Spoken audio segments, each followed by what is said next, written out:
From the mountains of central British Columbia to you listening around the world, this, my friends, is Spaced Out Radio.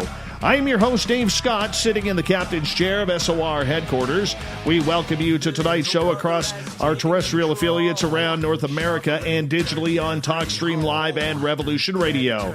If you want to take a listen to our archives, they are free at youtube.com/Spaced Out Radio. Just do me the favor, hit that subscribe button. Follow us on Twitter at Spaced Out Radio and on my Instagram page at Spaced Out Radio Show. Our website is spacedoutradio.com, where we have a plethora of features for you, including rocking out to Bumblefoot and reading up on Captain Shirk's SOR Newswire. Tonight's show is brought to you by Chive Charities. Help make the world 10% happier by visiting Chive Charities today.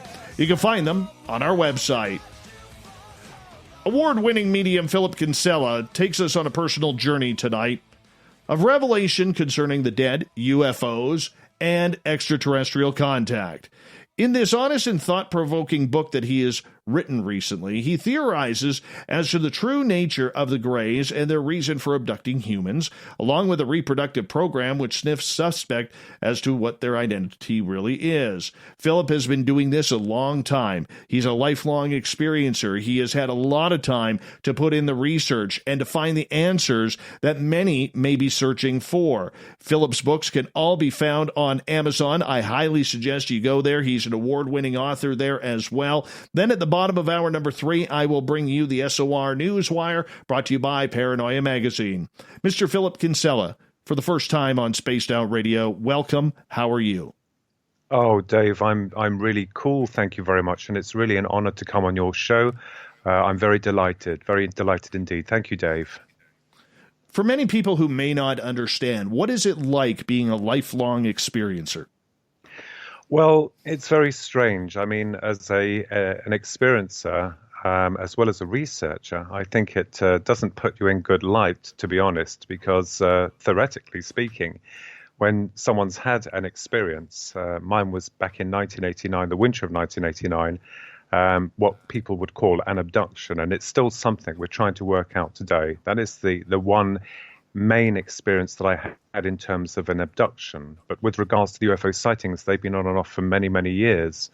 So when people say, you know, you're a researcher, but you've also had an experience, I always tend to think in my own personal level that, you know, people kind of like raise their eyebrows thinking, well, you've had an experience, but now you're a researcher. So I think it's important that, you know, with regards to the experience, or UFO experience, as people call it, to take a step back and try to work out just what the hell is going on, because you have a system that we serve that tells us categorically that, one, the UFO phenomena does not exist. And by stating that, you have to ask yourself the question, well, am I lying or is the system lying? And of course, that eventually led me into kind of like full-time research into the UFO phenomena, and also, dare I say very gently, the psychic phenomena, because I've always stated that there must be a connection, and we're looking at the subject matter in a physical construct when we could be dealing with something that's also has a major psychological impact on a real level of reality. So going back to 1989, that is the pinnacle of how I started to become interested in the phenomena itself. So it was a long journey and a very hard one, and I suffered incredibly, especially within the media department, the national media, when people say or claim that you've had what they call an abduction. You know, you get people singing the Twilight Zone or you know, humming under their breath. And for many years, I suffered in silence, trying to understand the true complexity of what we may be dealing with on an empirical level of conscious understanding. So it was a very, very hard journey, but one that I am determined to investigate and continue to investigate to this very day. So that is how I got involved with that. You know, and I think we've come a long way now, Dave, in terms of our understanding of what we're dealing with. I think a lot of people now are beginning to broaden their horizons and looking outside the box a little bit more. And I'm a thinker, so I tend to think, and hopefully, I hope that I'm very constructive within my thoughts and very honest. That is the most major part of any form of investigation, is to be very honest and totally to the point, and also be open, but not gullible, open to a lot of speculation that surrounds the phenomena at hand. So that's how I got involved with it, in a nutshell. Now, Philip, for a lot of people who may not understand what it's like to have this sort of contact, how did it shape your life to this day? Well, the experience that happened to me in the winter of 1989 is still something, as I said, that we're trying to explore. There is another amazing researcher called Pierre Sabac, and he's working with me on most of the experiences and finding patterns towards why it happened. It had a major impact on me on a negative level. One, because people say, well, you come forward and you claim that you've had what they call an alien abduction. But the experience itself kind of like made me realize that the way that most of the public are being taught and told about this is like, well, you have aliens that come down in a spaceship from another planet, they whip you up and then they do their stuff and then they put you back again. But the way that I saw it was that, well, we may be dealing with something that's far more complex than that. And it had a very negative effect upon me. But now, looking back, I mean, I'm not one of these love and light people. I mean, I'm very practical, but it has changed me. It changes people in the level of how we see reality. But the most important part that I think has been missed here is that we're still going around in circles trying to work out exactly what we're dealing with. And I found myself in a situation where back in 1989, not many people spoke about the experiences. You didn't have many groups to go to. We don't have the level of communication that we have today in terms of technology. So it was kind of like a very frightening experience for me. And I did have what most people would call a negative experience. And I know that a while back I had a couple who were stating that they had all the answers to everything. And I was telling them that I don't have the answers. We have to, work on theoretical content. And they weren't having it. They were like, well, the reason that you had a negative experience is because you're a negative person. And I am the least negative person in this world. So you kind of like find yourself in this pool of, confusion and people having their own opinions about what they think happened to you, while all along you're trying to walk this path and rationalize exactly what the experience means and how it shapes you. And one of the things I found is that it kind of like integrates with you on a personal level, and that changes you. I'm not saying that, most people are turned into like love and light and, have this cosmic consciousness and all that type of thing through the experience. But one of the things it's taught me more than anything is to look further afield. And this is where the dynamics of my theoretical research has led me in terms of the psychological implications of what we call contact in whatever form it presents itself. So I've kind of like come a long way now from then of where I was to where I am now, and like trying to deal with that and working on more projects and a new book now called Visitors from the Void that I'm working on, because I want to try and deal with it or the research on a more complex level, or trying to expand upon my hypothesis with regards to what we may be dealing with, especially with what is termed the greys, because that's the only thing that I am aware of. That's what happened to me with them. And I'm like a dog with a bone, Dave. I've got to find out what the hell they are and where they come from, why they're here and what they're doing. So this is where it led me, or it's leading me. Is the answer out there, or is it hidden? I think it's within. I think when we look at the subject, we're always looking outward. And one of the things I found is that we should be looking inward. I mean, sure, we get a lot of people who are, they're not truthful, they lie, or they embellish the information. I am anything but that person, that individual. And I'm not saying that I've worked it out or I have the answers, because unfortunately, within this topic, you'll have other people who will attack you And that's fine. I'm cool with that. But my understanding of contact takes us away from the way that we've been seeing it. And, as I say, I don't know. I mean, I think we're looking at something that goes beyond creation, that goes beyond us. And I think we're living in a system that's programmed us. If we think about it, when we're born into this world, and we're programmed. And I always laugh and joke with my twin that, a lot of people in life are left-brainers because most of the time as people are living by fight and flight, survival mechanism, time, all this type of thing, as opposed to the right, which is love, empathy, creation, dreams, visions, this type of thing. So sure, you're going to come forward and say, "Oh, hi everyone. I think I've got it worked out about the UFO phenomena," and everyone will stop in their tracks and look at you as though you've just come out of a mental institute.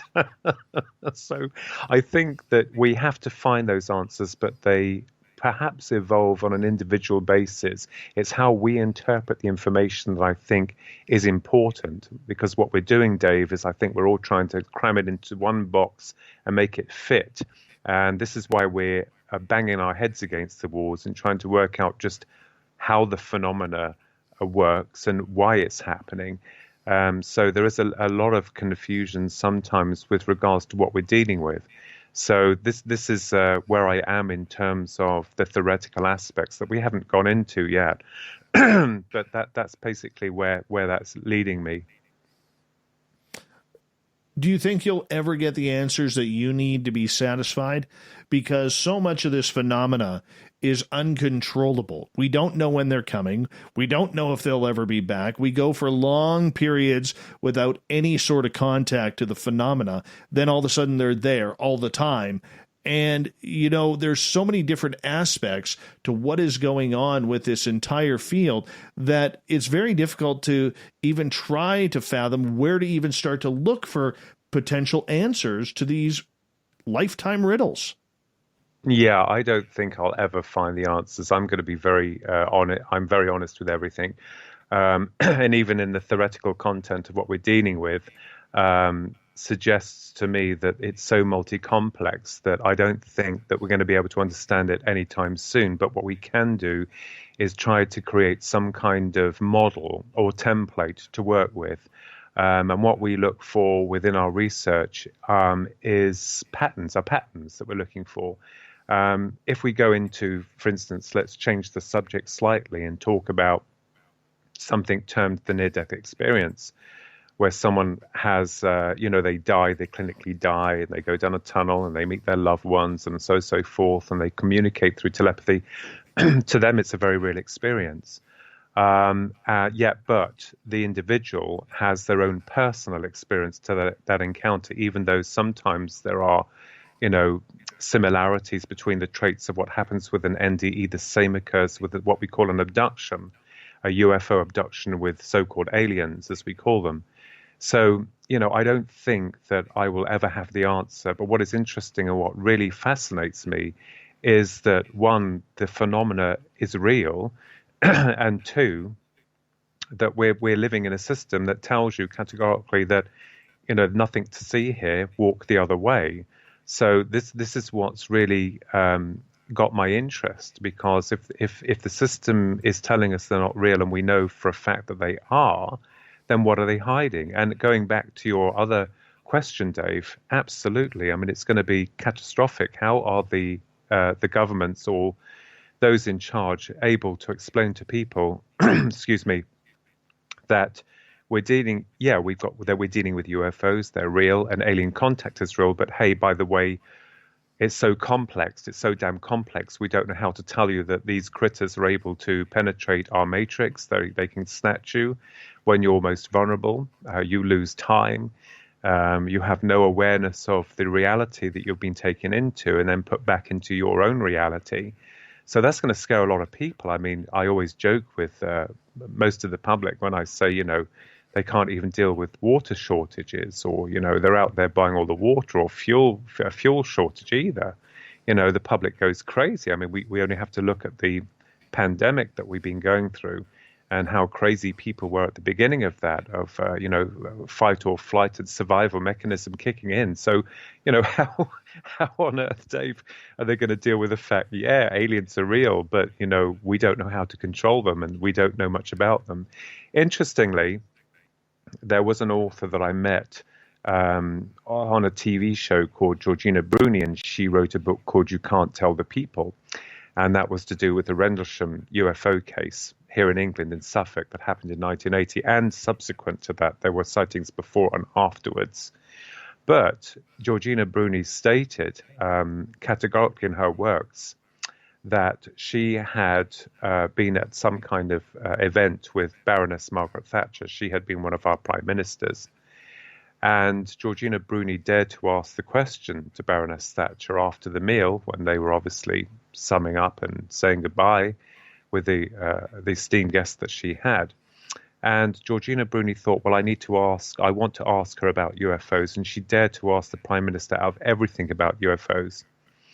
So she approached her and said, Baroness Thatcher, UFOs. And Baroness Thatcher said, UFOs, first of all, you have to get your facts right. And when you do get your facts right, that's when you'll find why we can't tell the people. And that, of course, put a chill up my spine, knowing that, because my understanding is, although the subject is so decompartmentalized, there are certain government officials who are aware of it. And can I explain a little bit about Parliament here in England? Dave, yeah, do you want me to explain? do.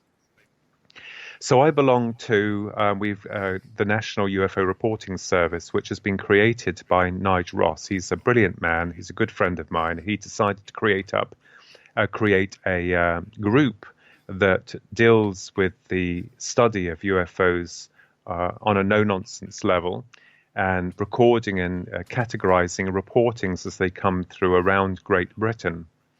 Now, I wrote to Parliament. I'm not going to say who I wrote to, but I wrote to an esteemed individual explaining about us and our group wanting to reach out to the government, to work as a group, to work with truth and honesty, integrity, bringing our resources all together in trying to understand what we're dealing with, and also explaining what the National UFO Reporting Service stood for.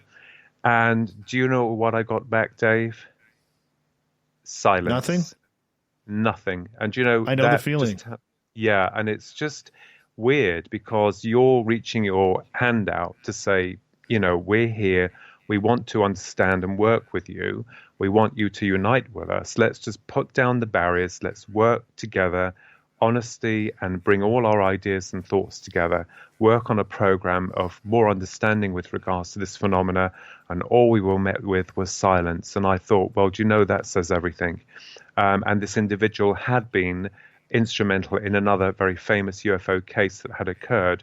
But, I went to great lengths to try and get hold of this individual. But it just says everything, doesn't it? So most researchers, as we're known, because there isn't any real body that's working hand in hand with one another from a governmental or power structured systems point of view. So we're on our own. But you have to herald people like yourself and and other researchers and radio hosts and all these types of wonderful souls who are looking for the answers. But I think it's wonderful, because I think when we join together, when we unite together, okay, we have different opinions and we don't always agree on certain aspects of the phenomena, but it's interesting nevertheless. And if it really is nothing, if there is nothing to this, it makes me laugh. Then we must be all deluded. Literally. I had an experience that was recorded. Well, my twin brother and I, because my twin brother is also an author and an artist, and on the 9th of April 2016, that was the last time that we saw UFOs. I haven't seen any since, and they're normally sporadic. And what was interesting with the case at hand was that my niece had got involved with this as well, and actually filmed it. And this will be revealed. And I'm sorry, I've got to punch the line here, Dave, because I've got a new UFO book coming out. I'll punch it, man. I've got a new book, UFO book coming out in January, the 1st of January of 2021, called You, the Public Deceived, the Grand UFO Deception, which deals with some amazing cases, modern new day cases, as well as some old dubious cases that we've had to look at and analyze, along with another theoretical aspect that's an extension of the one that I brought out that was actually published in 1996, because my theoretical application came out in 1996 in a magazine here in England called Alien Encounters. It was quite big then.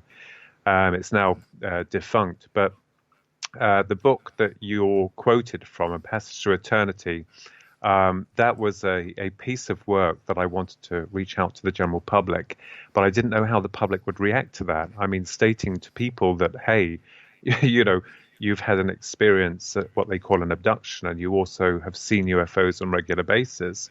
And then being a medium, I mean, I thought that my reputation, such as it were, would go from the top and sink right to the bottom, Dave. I thought, my God.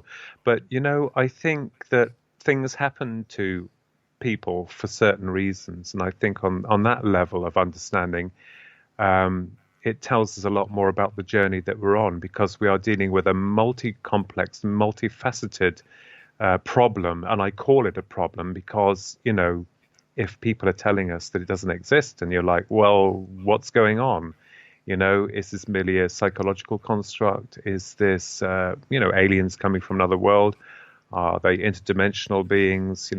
Is it the dead? We've got to look at all aspects of this. And I'm one of these people who will be open to all forms of speculation within their content. So, yeah, in a roundabout way, in a long-winded way, that answers that question. We've got about 1 minute to go here before we need to go to break at the bottom of the hour. Philip Kinsella is our guest tonight on Spaced Out Radio. In about a minute or less, do you like the experience you've had? Would you prefer they didn't happen?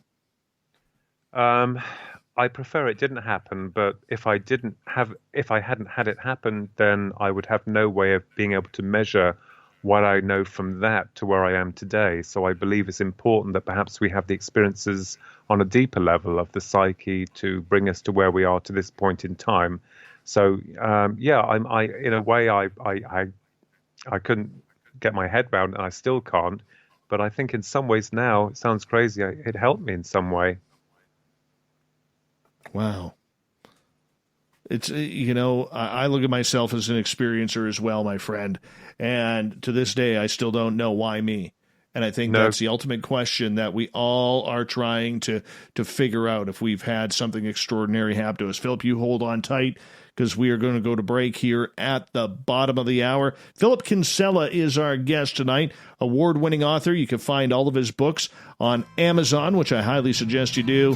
We're going to find out the deception of UFOs coming up next on Spaced Out Radio.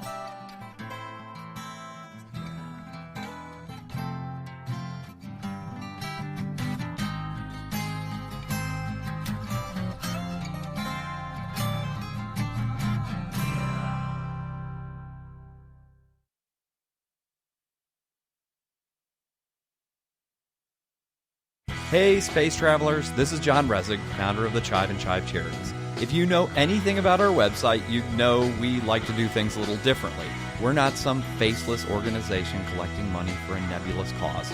Our donor dollars go directly toward life-improving items. Then we give those items directly to an underdog who needs it most.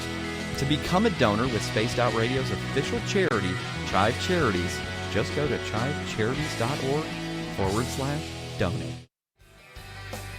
From the heartlands of Canada to beards around the world, we know how to take care of you. Fill your follicles with the Mighty Moose Beard Oil. All our oils and balms are handmade and 100% natural ingredients because we care about your beard. And hey, use the promo code SOR2019 and get your Mighty Moose Beard Oil today. You can check us out on our website, mightymoosebeard.com.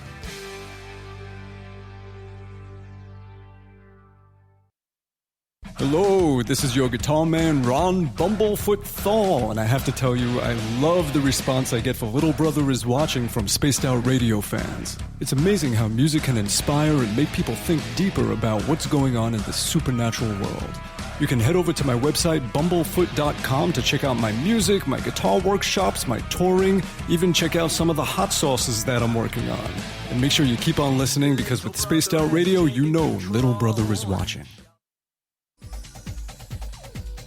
Hey everybody, the SOR Space Travelers is open. For just $5 a month, you can hang out with Dave and our crew privately in our members-only section. With your signing, you'll receive newsletters on what's going on with Spaced Out Radio. You'll have direct contact with the host during the show in our chat, live streaming videos, and a great forum for your posts and more. Become a space traveler now at spacedoutradio.com.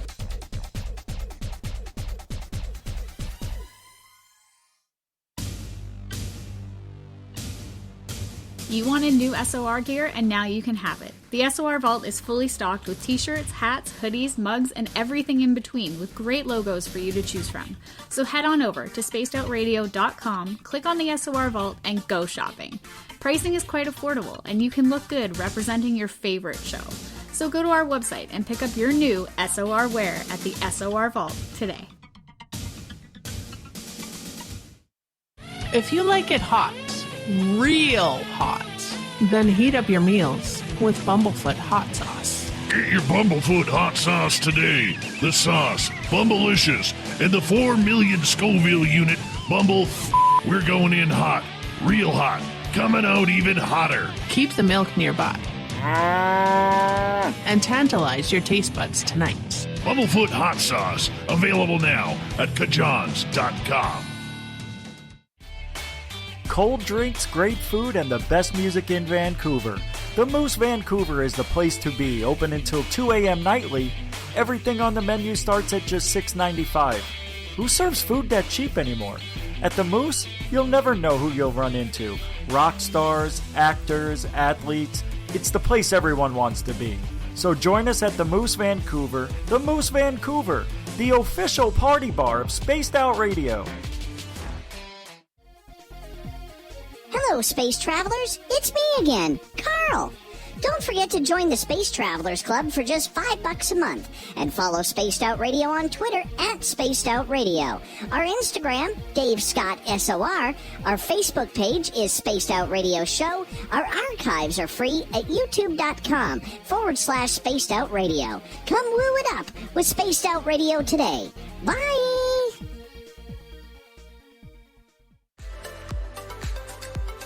Are you looking for great advertising value for your company? Look no further than Spaced Out Radio. We have a multitude of places to get your name out there, including commercial ads during the show, special promotions, and banners on our website. Our audience is proven to support the companies that support our show. We can make your budget work for you. So for more information, please contact us at sales@spacedoutradio.com. At spacedoutradio.com, we are keeping you up to date on all the news with the SOR Newswire. Captain Shirk leads the team that is bringing you the news of the day and exclusive stories on everything paranormal and supernatural. It's free to read, it's updated daily, and it's right there for you. The SOR Newswire is a one-stop shop for the news of the day. Check it out at spacedoutradio.com today. We're taking Sunday nights out of this world on Spaced Out Radio. This is Michael W. Hall, also known as the Paranormal Lawyer. Together, we're going to go on an exciting journey into the unknown. I'm going to bring you some of the best interviews in the paranormal and supernatural to start your new week off on a freaky note. So tune in to Spaced Out Sundays with me, Michael W. Hall, only on spacedoutradio.com.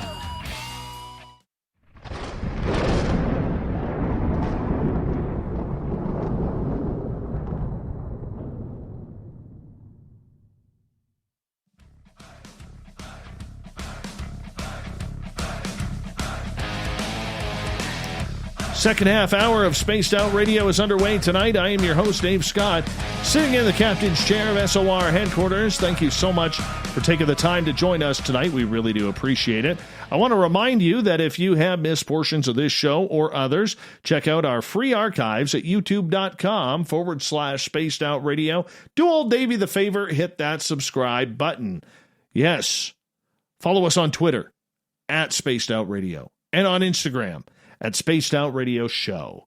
Tonight, award-winning author Philip Kinsella. You can find all of his books on Amazon. Tell you, this guy writes about everything. Fiction, nonfiction, UFOs, aliens. Yeah, he's got aliens. We love people around here who have a little aliens in their life. Philip, welcome back.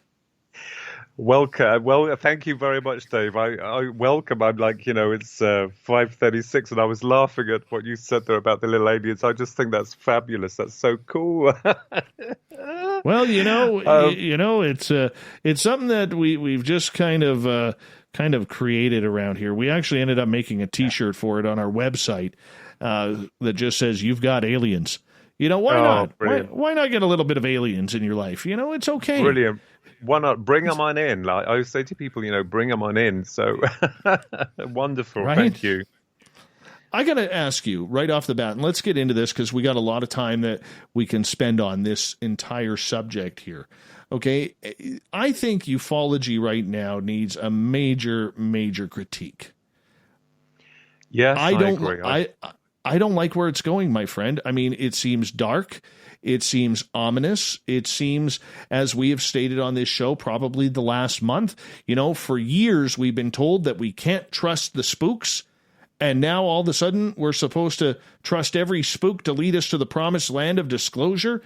And I watch it the way the media has been played on this subject. It's the same people every night who get interviewed, whether it's Nick Pope, Luis Elizondo, Chris Mellon, David Fravor, or Harry Reid. It's never anybody different. All right. I mean, am I that blind to see that there's not an agenda going on? Yeah, I feel, to be honest with you, what's really interesting is that, it appears to me that the way that they want to drive the understanding of UFOs is one that does not change.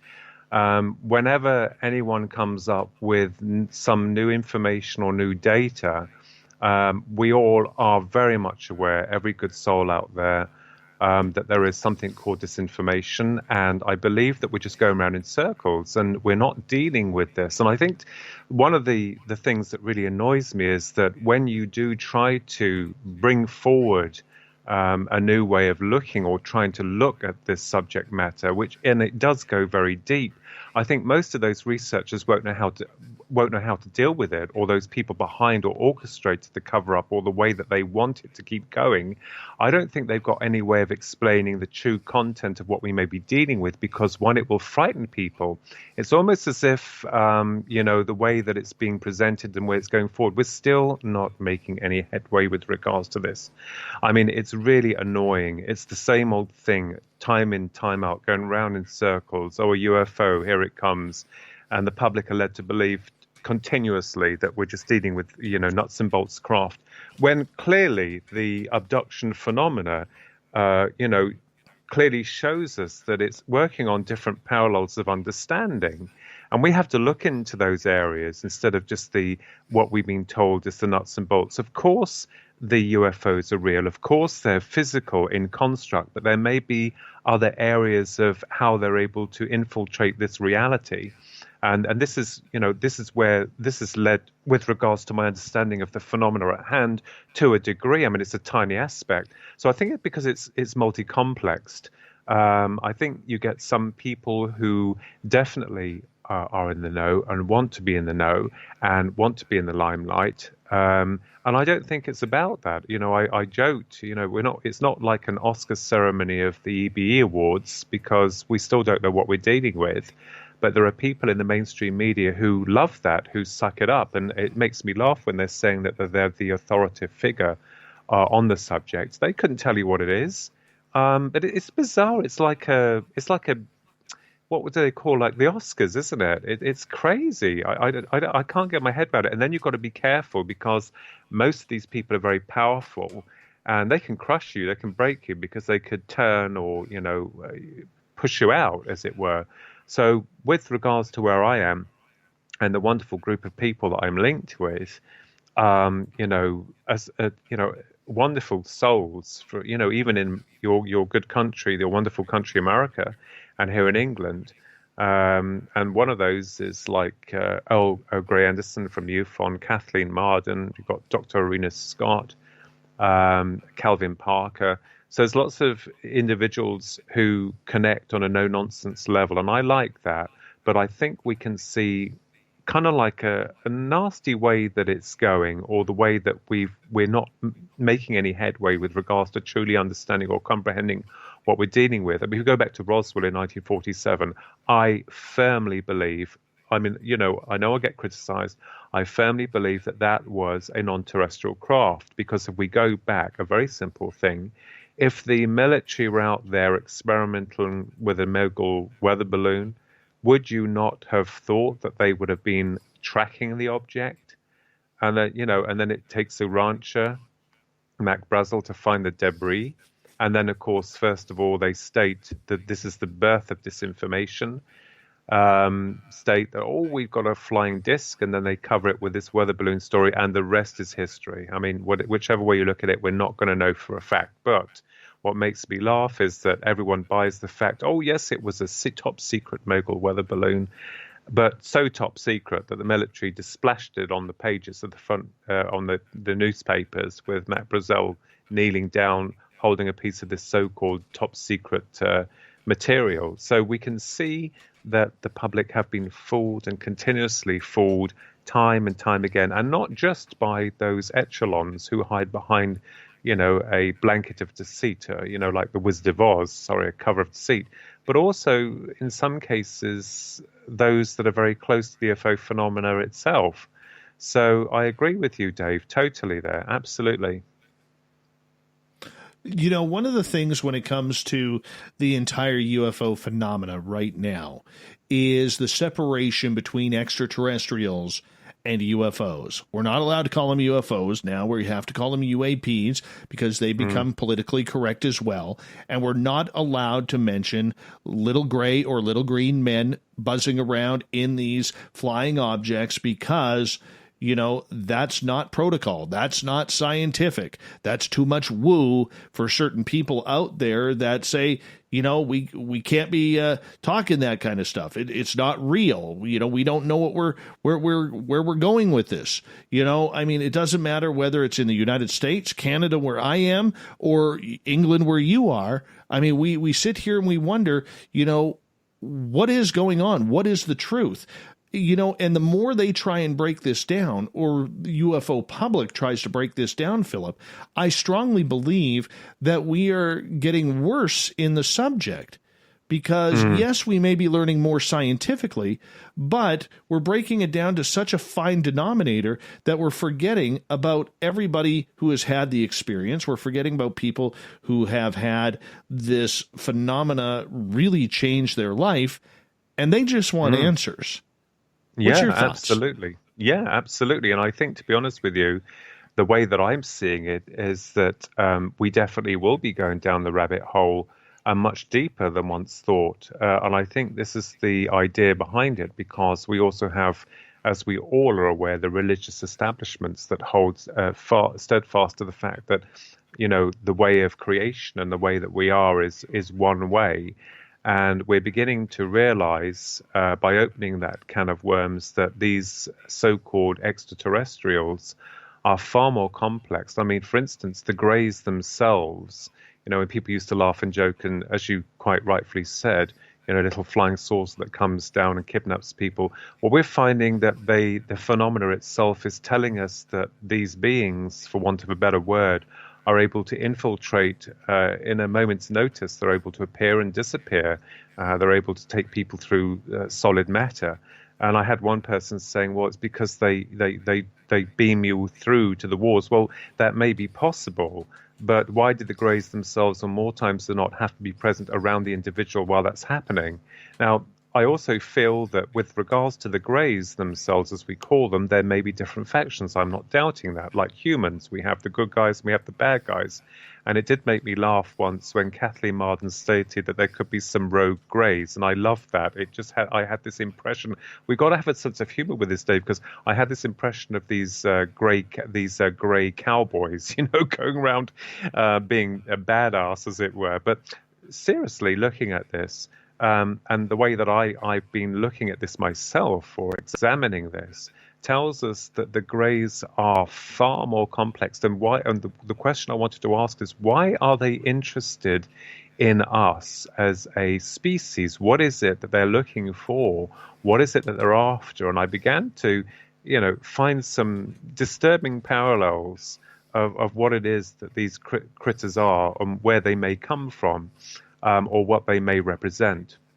And this led me into the issues of cloning, the dangers of cloning, and also the reproductive program, which the greys are very... Now, why would a race of beings that themselves cannot reproduce be interested in reproduction? And this is something I wanted to look at in a very much more deeper level of understanding, because the greys, when they present themselves to the individual, appear as like blank canvases. They have no understanding of love, of empathy, of taste, of smell, of time. And it's almost as if they want to fill in those gaps that they themselves may have been denied through us. So I know there's many, many arguments with regards to the greys are clones, the greys are robots, the greys are this, that.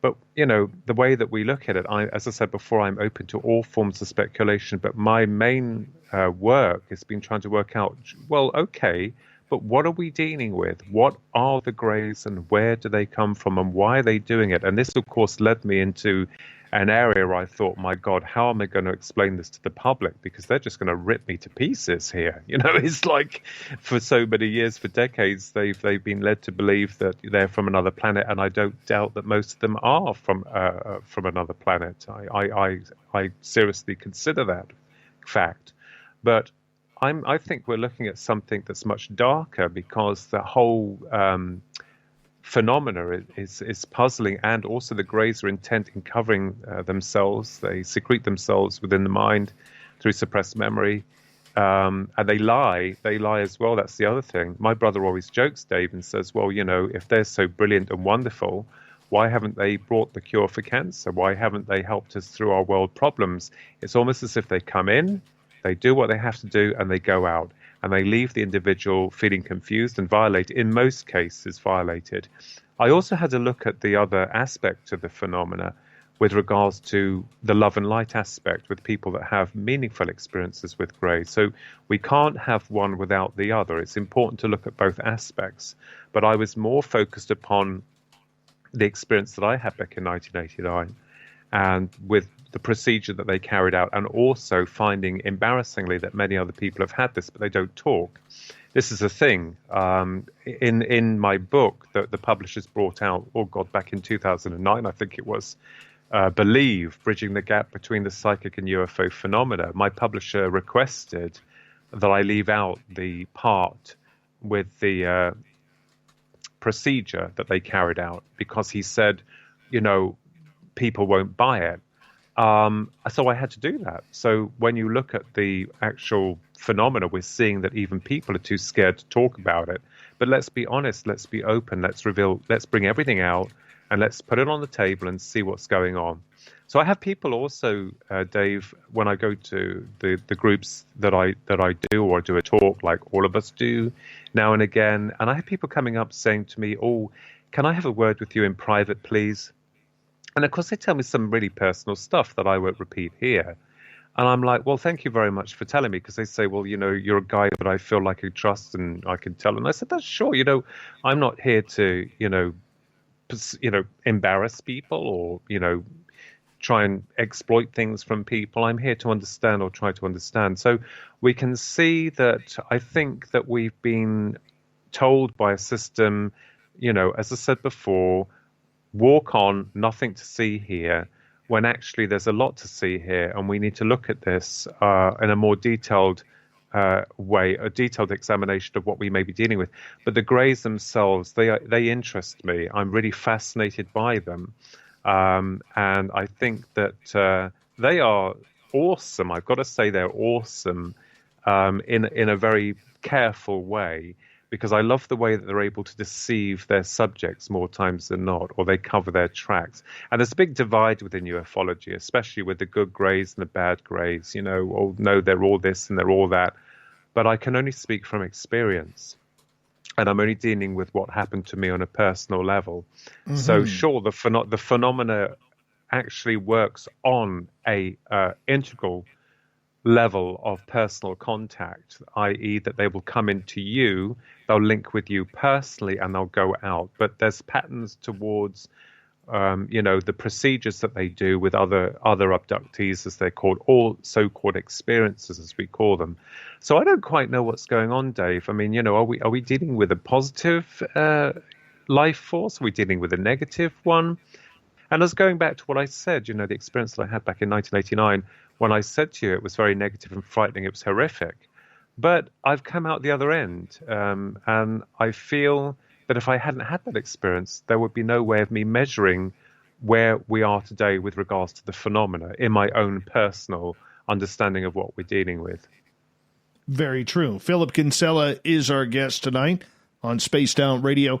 Philip, when it comes to the human side of this whole disclosure movement, who do we trust? Who do you trust? Because if you're saying that, we can't trust the aliens because we don't know who's actually coming down, and we can't trust the experiencers because they really have no proof, it comes down to the scientific and governmental side of everything. And the way that they have been playing this game, to me, as we have said, seems to be a little off from what the majority of us are used to. So with that, who do you trust? Who out there is giving the right message, and can we believe it? Well, to be honest with you, the people I trust are the people that I connect with on a personal one-to-one level. I mean, there's Philip Mantle. We have him here in England, the British ufologist, and they call Philip UFO royalty. So it's kind of stuck. And he's a very down-to-earth guy, and there's many other researchers and scholars, as I would call them, that I trust. When it comes to the larger body of what we're dealing with, I'm not so sure. I wouldn't trust the government as far as I could throw them. I'm sorry. And especially with the scientific department. I mean, I was reading a book. I'm reading a book at the moment, by Michael Cremo, and it's completely different to what we're talking about, but it talks about, Genesis, and we can even find within the scientific departments the snobbery and also their intent to cover and conceal facts that contradict the data of what we've been told of where we evolved from as a species, as a human species. Now that's interesting because you find that a lot of these people want to stick to the official narrative. They do not want to come out of their comfort zone. And I think a lot of people prefer to be in the comfort zone because it just means that their name's out there constantly, that they can, do this and do that. And when it comes to trying to explain to them about your ideas, they just push them aside as though they have no relevance. But I always say be very careful because a lot of people out there have got some amazing ideas, amazing research. And I think it's important that, it's not a case of wanting to take top status. It's a case of being honest and truthful about this. And when someone does come across something that they think may work with regards to theoretical application, it's very sad when they're pushed down and because someone is always there. My brother calls these people the Dr. Chiltenhams, and that was in Silence of the Lambs, where Dr. Cheltenham said in a line, "My name is Dr. Cheltenham." So everyone had to know who he was. And it's like, well, that's cool. We're not there for the names or the glories. We're there to work it out and work as a team to try and deal with this. So I'm very pleased to be connected with a group of wonderful minds. And we may not always agree with everything, but we don't tear each other apart if we don't agree with it. But we're you have that honor, you have that respect. And I think you build that through the relationships that you have with certain people. I mean, you, Dave, I'm sure, you know a lot of people. There'll be people that who you can trust and who is honest. And you also know these people that you can't trust. So it's very sad that we have to live in a world whereby we have to sieve through this type of thing. But certainly on a larger scale, I wouldn't trust the governments as far as I could throw them. But saying that, I do believe that there are some wonderful people within governmental positions who are willing to talk and willing to come forward. But I think that, certain testimony with regards to certain individuals is not always rings true. So we have to be very careful when we're looking at the subject and who we're talking to with regards to it. And you got those people also, Dave, who would quite happily to steal your research and take all the glory as though they've discovered it all. So, it's endless, isn't it, really? But I think you as an individual know who you can trust and who you feel comfortable with. That's the way that I see that. We've got 2.5 minutes before we have to go to break. At the top of the hour, we have Philip Kinsella as our guest tonight. UFO deception coming on. Do you think the cover-up is with the government, or do you think it's with the extraterrestrials themselves? I think it may be a combination of both. I mean, I know that you have to be very careful when you state things, but I think it's a combination of both. I think the aliens themselves, as we call them, are the ones covering it. They want to, through suppressed memory, that's evident. And I think then the system that we serve knows they can't control it, and they want to cover it, and they want to conceal the reality of what's going on. That's what I think, I feel in a nutshell. I think they're both playing each other. And I think they're aware of it. The governments are aware of it, or the people above the governments, as it were, not so much the governments as we know. But I believe that there's this game being played out with one to the other. So, yeah, it's highly possible. It's on both sides, definitely.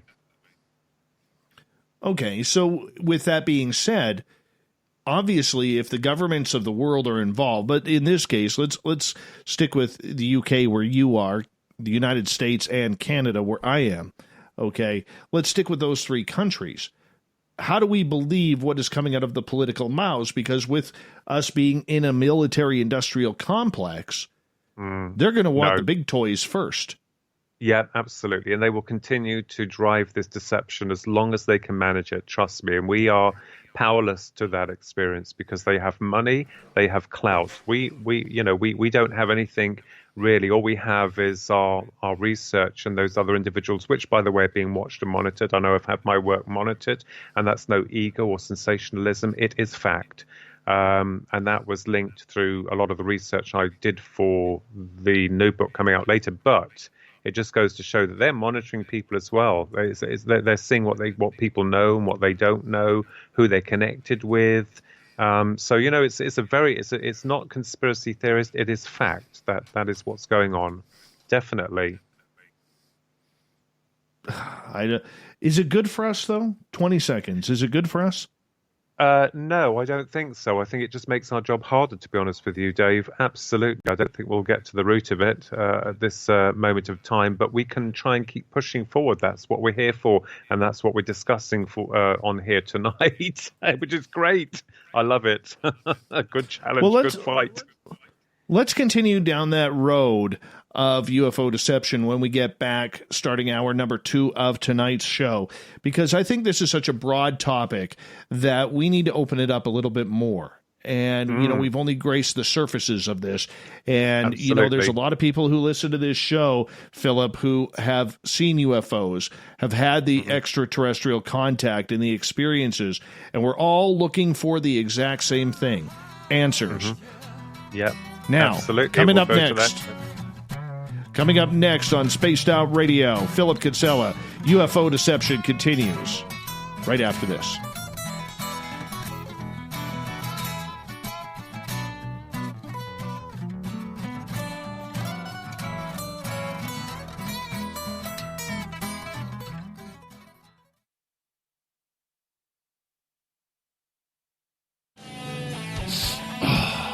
I'm feeling a little spicy tonight. What to do? Why not get Bumblefuck?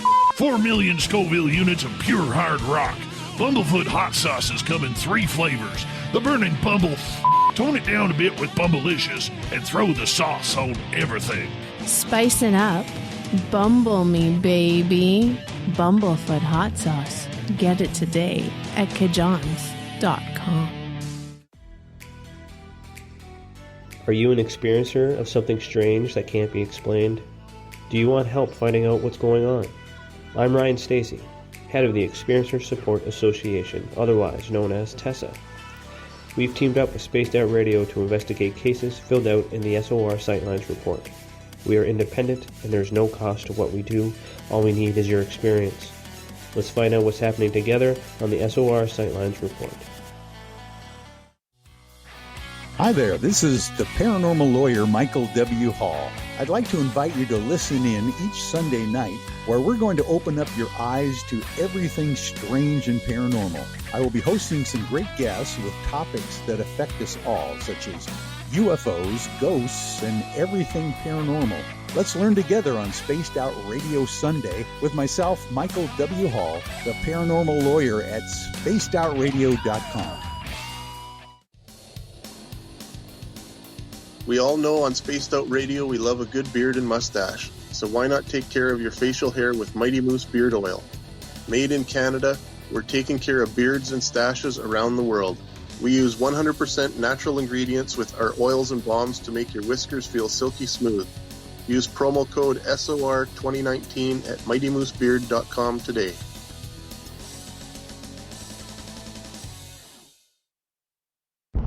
Are you intrigued by Paranormal Talk Radio? You'll love the new Paranormal Radio app from TalkStream Live. You'll find a great selection of talk shows covering UFOs, ghosts, strange phenomena, and much more. Download the Paranormal Radio app now and start listening to the very best in paranormal talk entertainment, including the network you're listening to right now, the Paranormal Radio app, free in Google Play and the iOS App Store. Hey, space travelers, this is John Resig, founder of the Chive and Chive Charities. If you know anything about our website, you know we like to do things a little differently. We're not some faceless organization collecting money for a nebulous cause. Our donor dollars go directly toward life-improving items. Then we give those items directly to an underdog who needs it most. To become a donor with Spaced Out Radio's official charity, Chive Charities, just go to chivecharities.org/donate. The party is always on at the Moose Vancouver. The Moose Vancouver is where you want to be when visiting Canada's West Coast. Open until 2 a.m. nightly, the Moose cranks up the rock while serving some of the best rated food in the city. The menu starts at $6.95. Why party anywhere else in Vancouver when the Moose is right there? Get your horns up and rock with the Moose, the official party bar of Spaced Out Radio. For the price of 1 cup of coffee a month, you can become an SOR Space Traveler. The Space Travelers Club is a place where you can interact with other listeners, either live during the show or on our great forum. We want your stories, pictures, comments, and ideas. You'll get live video streams, exclusive content, and be a part of our newsletter. Stay in touch with everything SOR. The Space Travelers Club is just $5 a month at spacedoutradio.com.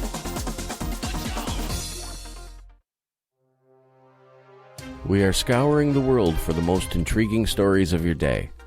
Take the time to read up on the SOR Newswire, where our team, led by Captain Shirk, will deliver to you some of the best paranormal and supernatural news, along with some stories that will blow your mind from the weird to the wacky.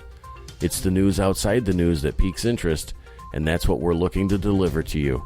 The SOR Newswire, only at spacedoutradio.com.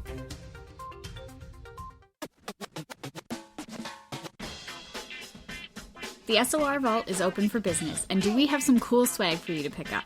All you have to do is head over to our website and click on the SOR Vault. You have a variety of cool logos to choose from, and put them on anything you want.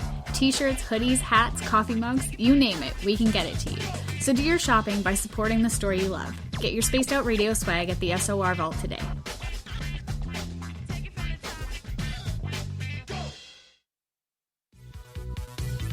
Hello, space travelers. It's me again, Carl. Don't forget to join the Space Travelers Club for just $5 a month.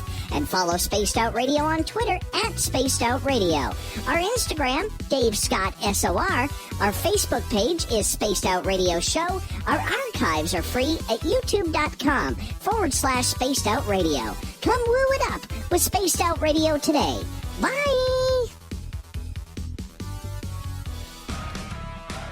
Get your horns up with me on Spaced Out Radio. This is Ron Bumblefoot Thal. Come tune in to SOR where you can hear me rock out with Little Brother is Watching, the official theme song of Spaced Out Radio. And then come on over to bumblefoot.com where you can find out about my tour schedule, my music, and everything else. Bumblefoot.com keeps you up to date on what I'm doing and the best way to stay in touch with my music and music camps. Sign up for my newsletter at bumblefoot.com and remember, Little Brother is Watching. Hi, This is Amber Beckrud, and I want to invite you to subscribe to our YouTube channel where we store all of the SOR show archives for free. And as an added bonus, every 2 weeks I'm posting brand new content on Cryptid Tales, where I will get into some of the spookier legends and folklore from around the world and tell the stories that go with them. Find us at youtube.com/spacedoutradio and check out Cryptid Tales today. Drop a comment and let me know what you want to hear. See you there. You're listening to Spaced Out Radio with Dave Scott. Follow Dave on Twitter at Spaced Out Radio and on Facebook, Spaced Out Radio Show. Let's kick off hour number 2 of Spaced Out Radio tonight. I am your host, Dave Scott. Thank you so much for tuning us on in. We really do appreciate it. Hi to everyone listening in on our terrestrial affiliates around North America and digitally on Revolution Radio and TalkStream Live.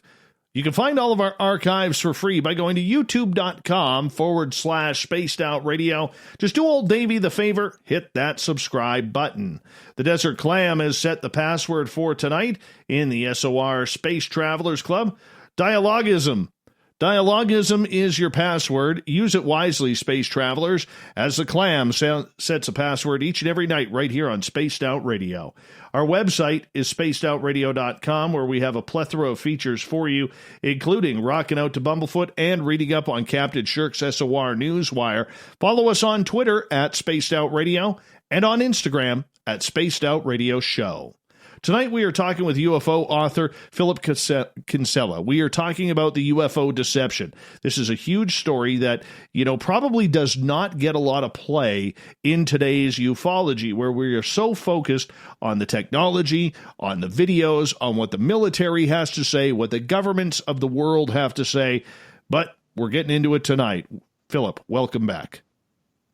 Thank you very much, Dave. It's an honor. And, getting back to the abduction phenomena, one of the things that astounded me more than anything was the way that the Greys, as we call them, they're known as the Greys, or a certain faction of them, we have to be careful, don't want to upset anyone, is how they go about a full-scale abduction. And when we deal with the physical nuts and bolts construct, I think there's also a very strong psychic element connected with this, and that's clearly evident through what the Greys are able to do. I mean, for instance, they're able to take a person through walls and doors. When they arrest their individual, that it's interesting that there has to be a unit of them to perhaps overpower the individual to begin with before they carry out their so-called procedures. And they come across as very cold and clinical, and also very clever at connecting with the human mind. They know about how we work and function mentally. But on a physical level, they seem to be very weak, even though we are strong, and that's why they arrest us. And one of the things I wanted to try to discover with them was, what is it that they want? What are they after? And one of the things that's going back to what I stated earlier is the reproductive part of this. And my question was, well, I didn't see any of that with what happened to me, but you have to understand that a lot of people go through these experiences, women especially, of being impregnated with a hybrid. And I'm thinking, well, why would an advanced alien species want to create a hybrid? It didn't make any sense to me. But then, of course, you have wonderful researchers, Johnny Mack, and then you have Dr. David Jacobs, who I met in Arizona some years ago now. And, it's telling you that this phenomenon is real. But my question was, so what are the Greys doing? Now, Dr. David Jacobs believes that they're here among us. I don't doubt that. But my emphasis of this was, why are they creating hybrids, a species that cannot themselves create? So this led me further down the rabbit hole in trying to comprehend what we're dealing with and where the Greys are concerned. I'm thinking, well, are they interdimensional? Do they come from a void? Are they lost? Are they, here to try and harvest what they can from us to recreate themselves? And that kind of made sense to me, because then it led me into the area of cloning. And I'm thinking to myself, okay, cloning. So if we look at ourselves as a reproductive species, we come in and we go out through the birthing cycle. And my understanding was that as we go through that process, there is a belief that we have a soul. I don't doubt that. And without getting into any religious debate here or arguments, because I'm very much practical. The soul transmutes back to what we call source. People call it God, and that soul has memory, experience, perhaps from past lives to future lives to present life.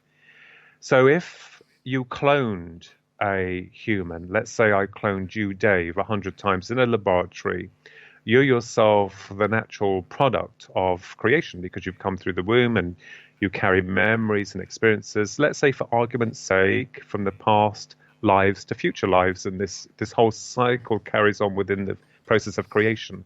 But your clones, if I physically created them in a laboratory, they would only have the memory, this single imprint of one single life. They wouldn't have any past or future. They would literally be kind of like in limbo. So if your physical copies died, the debatable question is whether or not that spark of your awareness or your consciousness, would it gravitate back to source? And my argument is perhaps it's not strong enough. The Greys come as a one-mind hive consciousness, which is interesting, and they're able to psychically integrate with this dimension by forcing themselves through to this reality and through to the individual. So this led me then looking at the near-death experience and the abduction phenomena. The abduction phenomena is negative more times than not, and the near-death experience is kind of like a good experience. They are separate, but they seem to mirror one another, which kind of like told me that perhaps we are dealing with cloned entities that are trying to, recreate themselves from the ashes of their past through us as species, and through the reproductive program that they allegedly have. Is it possible, do you think, that from their state of awareness that they are trying to enmesh that spark of awareness, one single awareness, into the womb of a new creation? Because these hybrids that people talk about, well, they're very weakly, very sickly, and the human mother is normally abducted several times to bond with the child, to show the child empathy and love. This is where this kind of like research led me, in a nutshell, trying to work out what the Greys are and the program that they're instigating. It could be that the Greys are creating a new race of beings through us, but it just sniffs suspect as to why they would go through some process, and no disrespect to humanity, but de-evolution through a lesser species if the Greys are as highly advanced as they make out that they are. So I think that from a, dare I use the word, spiritual point of view, the Greys themselves appear to be like a blank canvas, and they're trying to fill in the gaps of recreating themselves on some empirical level of consciousness, as it were. If we take, for instance, those people that have crossed over to the other side, people that have died ostensibly, they use a medium or a mediator to communicate through thought. And our understanding is that we always think of it like some wispy, world that doesn't exist. But for the NDEer who's gone through that experience, it's very real to them. The same with an abduction.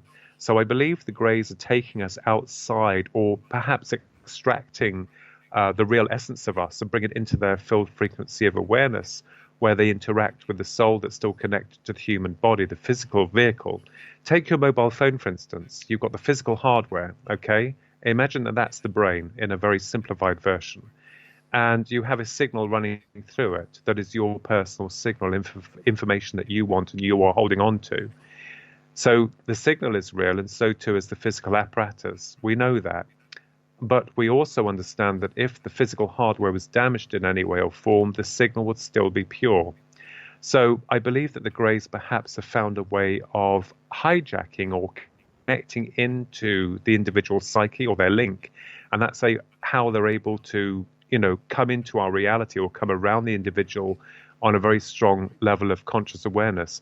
This is proven from cases where you have a group of people who witness a UFO, and only a few of them will see it, the others do not. The same with an abduction. More times than not, that the Greys themselves actually put the individuals out, several of the other individuals out, or knock them out, while they come in and they abduct their primary, I'd say victim, to be very careful, their subject, as it were. So this led me into understanding more about, the bigger picture of creation of the soul, of cloning. And this is where it led me in terms of cloning and the dangers. I'm not talking about cloning an organ, which is fine, or a body part in the future, but where we're actually literally overriding the DNA program of an individual, wiping that out in favor of a copy that is going to be questionable or debatable as to whether or not that copy has a soul. So this is where this leads us. And as I said, I'm literally open to all forms of speculation and hypotheses. But I think that understanding the UFO phenomena does suggest to a large degree that we're dealing with a psychological construct. And when I say psychological, I do not mean that it's like whimsical. I mean that the phenomena seems to integrate on a personal level of reality to the individual. Everything imagined within the mind is created if we have the resources to do it. So, whatever is operating on a higher frequency of awareness that we can't see is able at some point to manifest itself within our reality. The same with the Greys. They seem to be able to do that. I think they're very clever. I think they found a way of... and the other thing I wanted to say here was that the state of timelessness or missing time may be because the individual's consciousness is removed from this reality where it no longer can register time. So these facets, these connections or these links tells me that we're dealing with something not just about space aliens coming from another planet. I think we're dealing with something that goes much, much deeper. And I'm not going to say sinister. I'm not out there to, make a lot of fuss about it all being negative. I think the Greys are probably doing what they're doing because they feel that's right for them. But, if you look at us as a species, I don't think that many of the population are to be trusted, to be honest with you, because we're very violent and we're very destructive species. So perhaps that's why the Greys have removed themselves from any form of personal integration to say, hi, here's my proof. You go back to proof, Dave. Sorry, I'm thinking of another Gary, sorry. It's early in the morning here, forgive me. Dave, you go back to when people say proof. It's interesting because there is no proof, and the Greys themselves operate on a principle where they will where that's covered. If you said to someone, "Here's a mobile phone," Dave, and the signal that comes through the mobile phone, there's a signal. No one's going to understand it if they don't understand how a phone works. They'll think it's magic. But we understand that there is a signal, there is information coming through that, and I think as reproductive beings that we are, the brain acts as a receiver, a modulator for consciousness. We send signals out and we bring them in. So depending on the level of the structure of the programming of that individual, they will only accept a certain amount of information that's filtering through to them at that time through their various stages of life. When an abduction occurs to someone, that changes you as an individual, as I'm sure, Dave, you would know.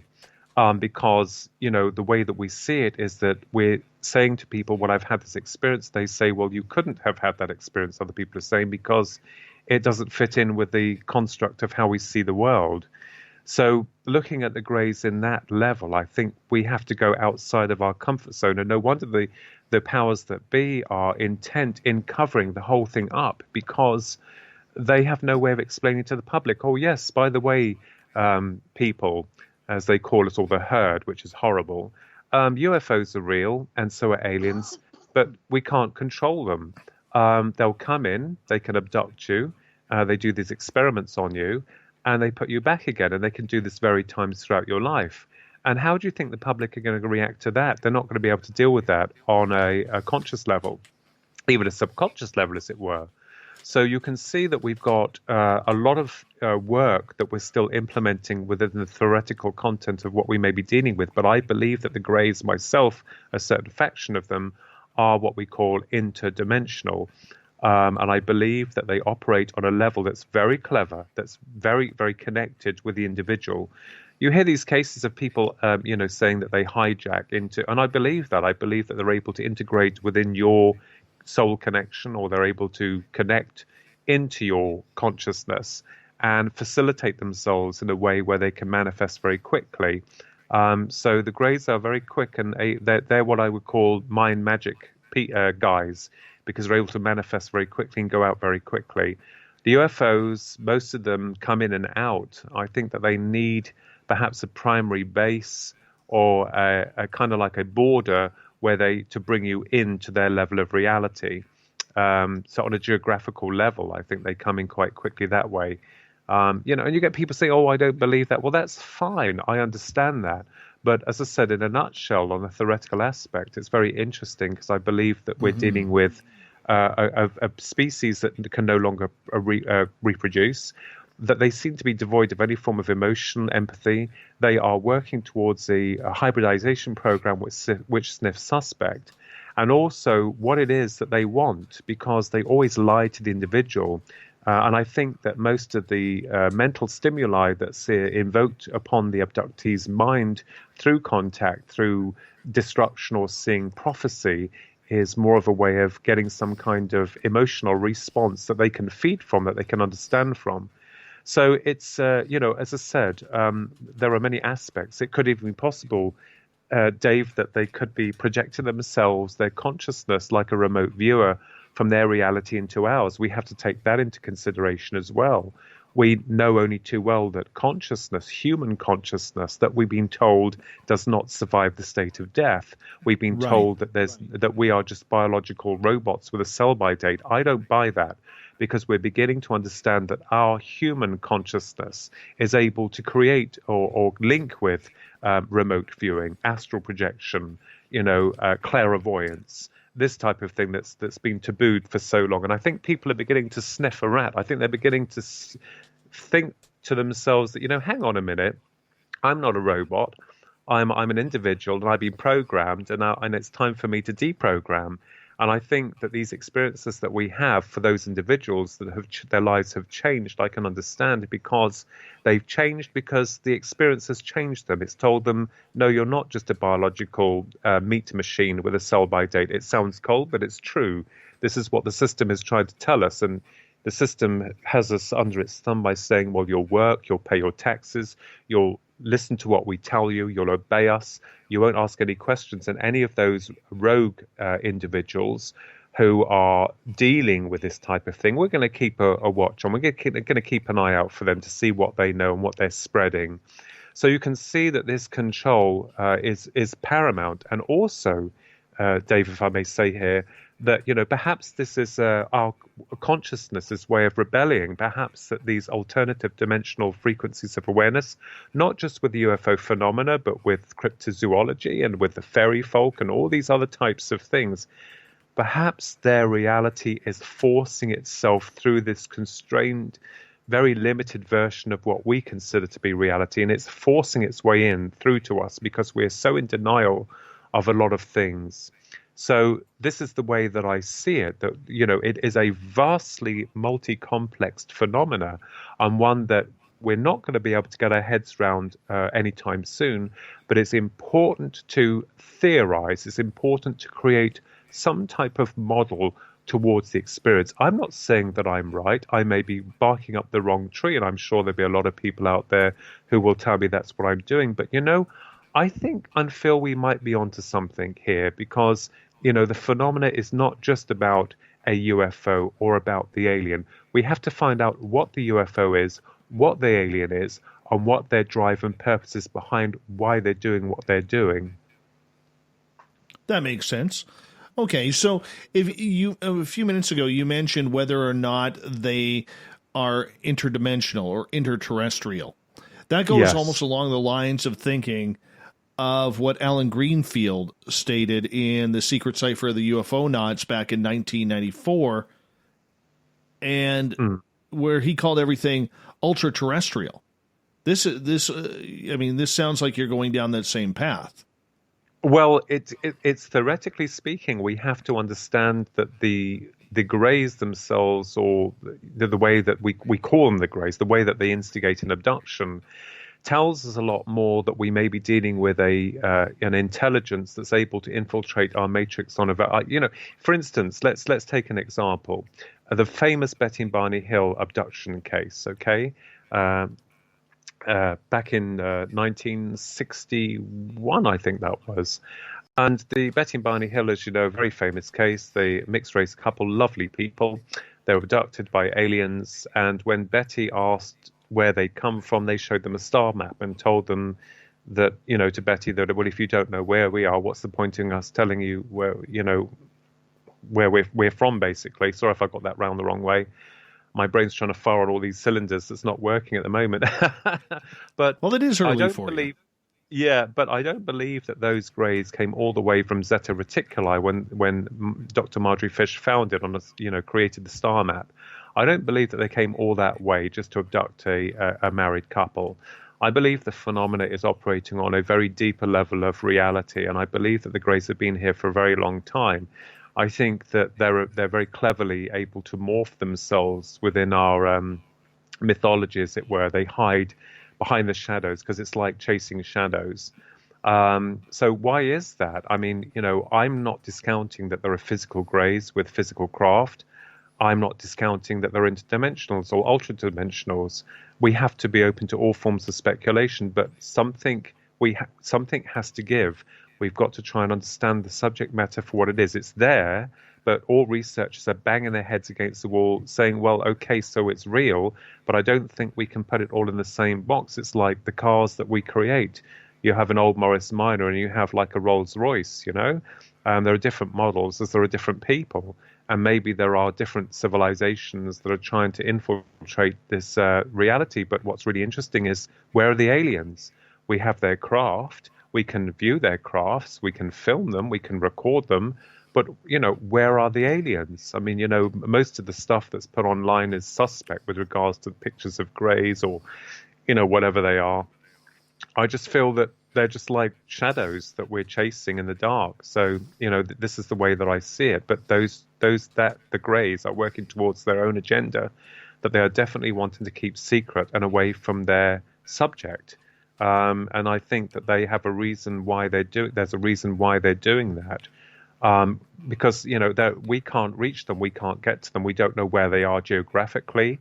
Or in space. We have no idea. We're told they come from this system or that system.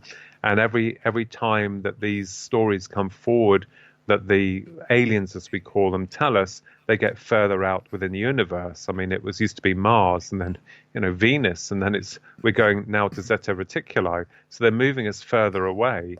So, as I said, it's a theory, and that's all it is. I mean, you can argue until you're blue in the face with regards to the theoretical content, but we have to have some model, as I said. We've only got 40 seconds left before we have to go to break here at the bottom of the hour. Philip Kinsella is our guest tonight. Philip, one thing about people who get abducted, there's a lot of similarities in between the experiences here. Why do you think that we haven't been able to get any photographic, video evidence of this phenomena being real? You know what? I think that's too big of a question. We'll continue with that question when we get back from the break here, because there's only like 10 seconds left, and that'd be unfair if I had to cut you off. So I'll get you to hold on to that as we get ready to go to break here at the bottom of the hour on Spaced Out Radio. We are literally at the halfway point now of the mighty SOR, and we are going to continue trying to figure out what it's like to be abducted. Who's abducting us? Why are they abducting us? Where's Carl? Spaced Out Radio with Philip Kinsella continues right after this.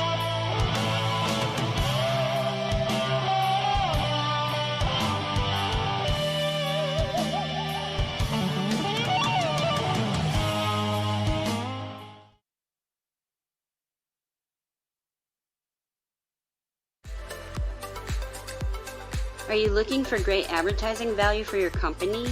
Look no further than Spaced Out Radio.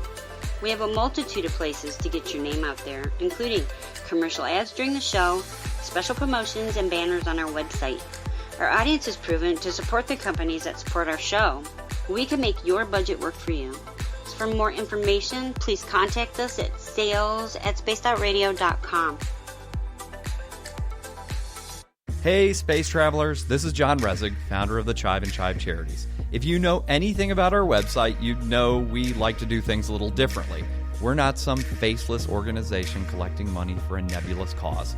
Our donor dollars go directly toward life-improving items.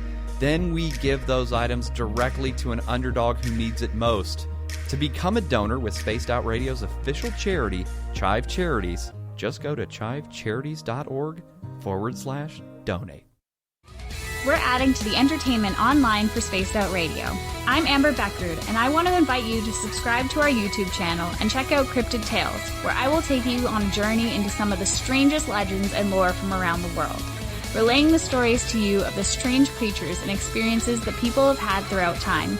You can find Cryptid Tales at youtube.com/Spaced Out Radio. And while you're there, don't forget to check out our free archives and leave a comment. See you there. We're taking Sunday nights out of this world on Spaced Out Radio. This is Michael W. Hall, also known as the Paranormal Lawyer. Together, we're going to go on an exciting journey into the unknown. I'm going to bring you some of the best interviews in the paranormal and supernatural to start your new week off on a freaky note. So tune in to Spaced Out Sundays with me, Michael W. Hall, only on spacedoutradio.com.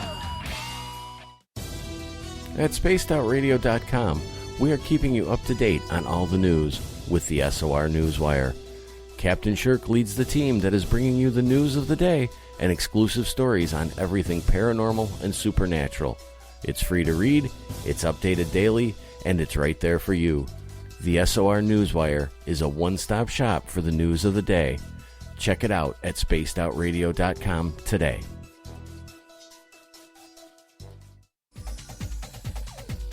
Hey everybody, the SOR Space Travelers is open. For just $5 a month, you can hang out with Dave and our crew privately in our members-only section. With your signing, you'll receive newsletters on what's going on with Spaced Out Radio. You'll have direct contact with the host during the show in our chat, live streaming videos, and a great forum for your posts and more. Become a space traveler now at spacedoutradio.com.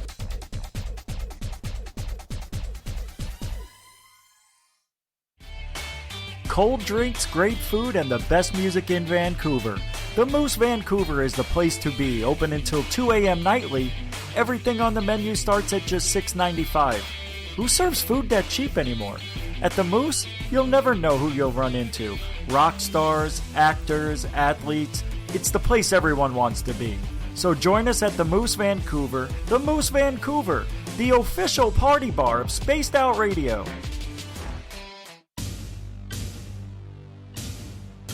You wanted new SOR gear, and now you can have it. The SOR Vault is fully stocked with t-shirts, hats, hoodies, mugs, and everything in between, with great logos for you to choose from. So head on over to spacedoutradio.com, click on the SOR Vault, and go shopping. Pricing is quite affordable, and you can look good representing your favorite show. So go to our website and pick up your new SOR wear at the SOR Vault today. Hello, this is your guitar man, Ron Bumblefoot Thal, and I have to tell you, I love the response I get for Little Brother is Watching from Spaced Out Radio fans. It's amazing how music can inspire and make people think deeper about what's going on in the supernatural world.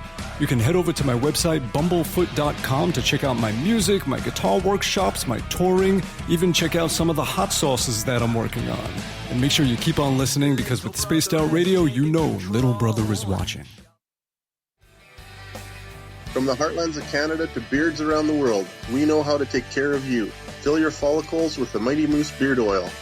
All our oils and balms are handmade and 100% natural ingredients because we care about your beard. And hey, use the promo code SOR2019 and get your Mighty Moose Beard Oil today. You can check us out on our website, mightymoosebeard.com.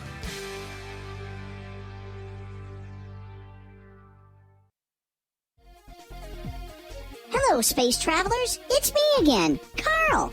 Don't forget to join the Space Travelers Club for just $5 a month and follow Spaced Out Radio on Twitter at Spaced Out Radio. Our Instagram, Dave Scott SOR. Our Facebook page is Spaced Out Radio Show. Our archives are free at youtube.com/Spaced Out Radio. Come woo it up with Spaced Out Radio today. Bye!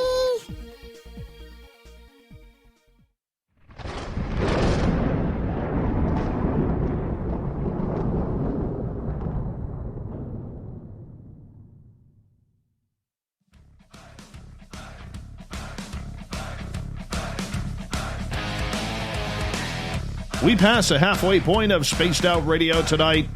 I am your host, Dave Scott, sitting in the captain's chair of SOR headquarters. Great to have each and every one of you with us tonight.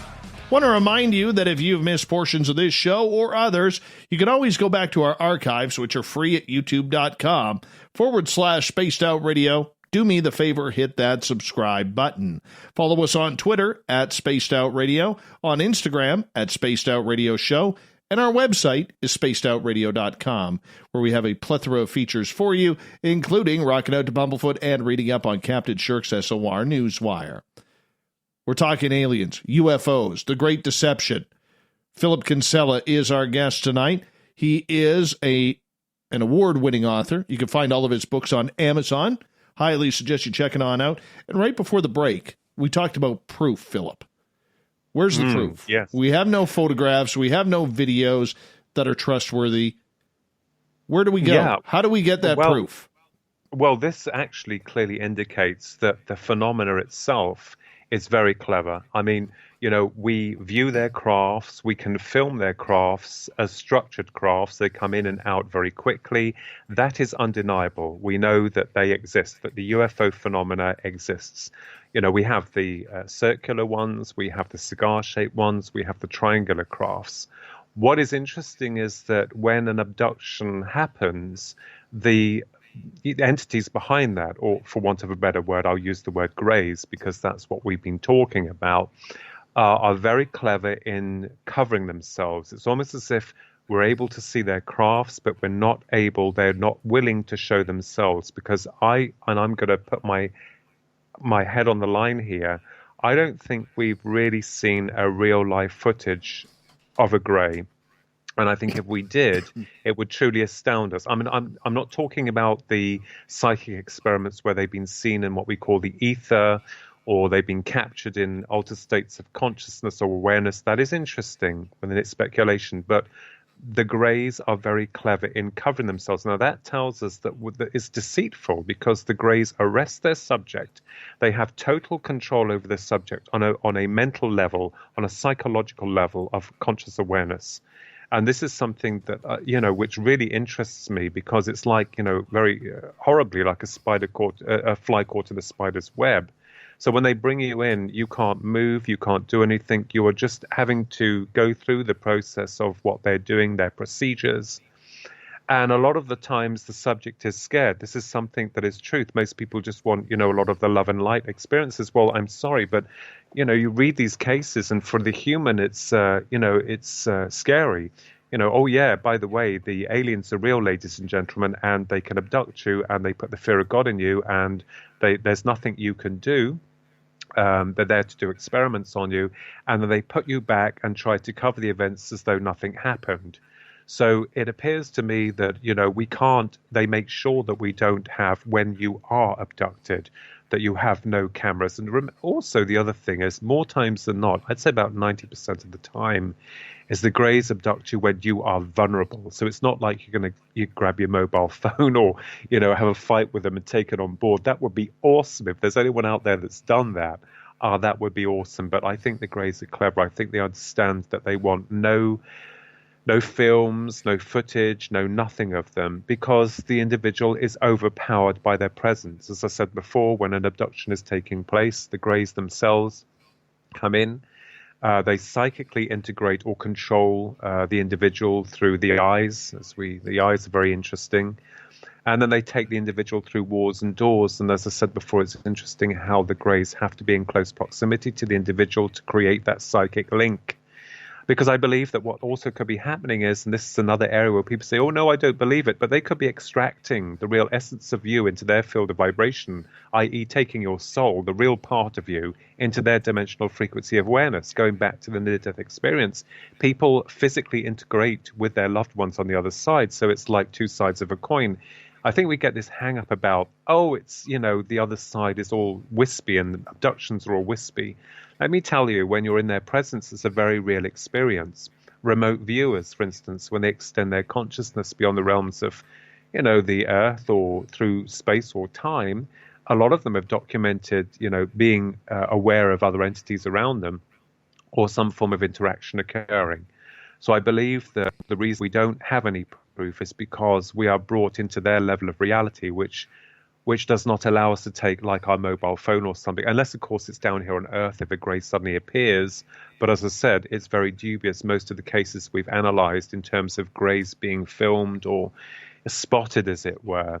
So it's interesting. They are paramount within their program to keep themselves very much removed from us. They will only come when they need to get you. And I also believe that the greys themselves, when they link with an individual, they have varied experiences with that individual. So the greys will come and take the person at certain stages during their life. And we also have to take into account, people say, well, if they're on an etheric level of vibration and that you're in with them, how is it they can give you an implant?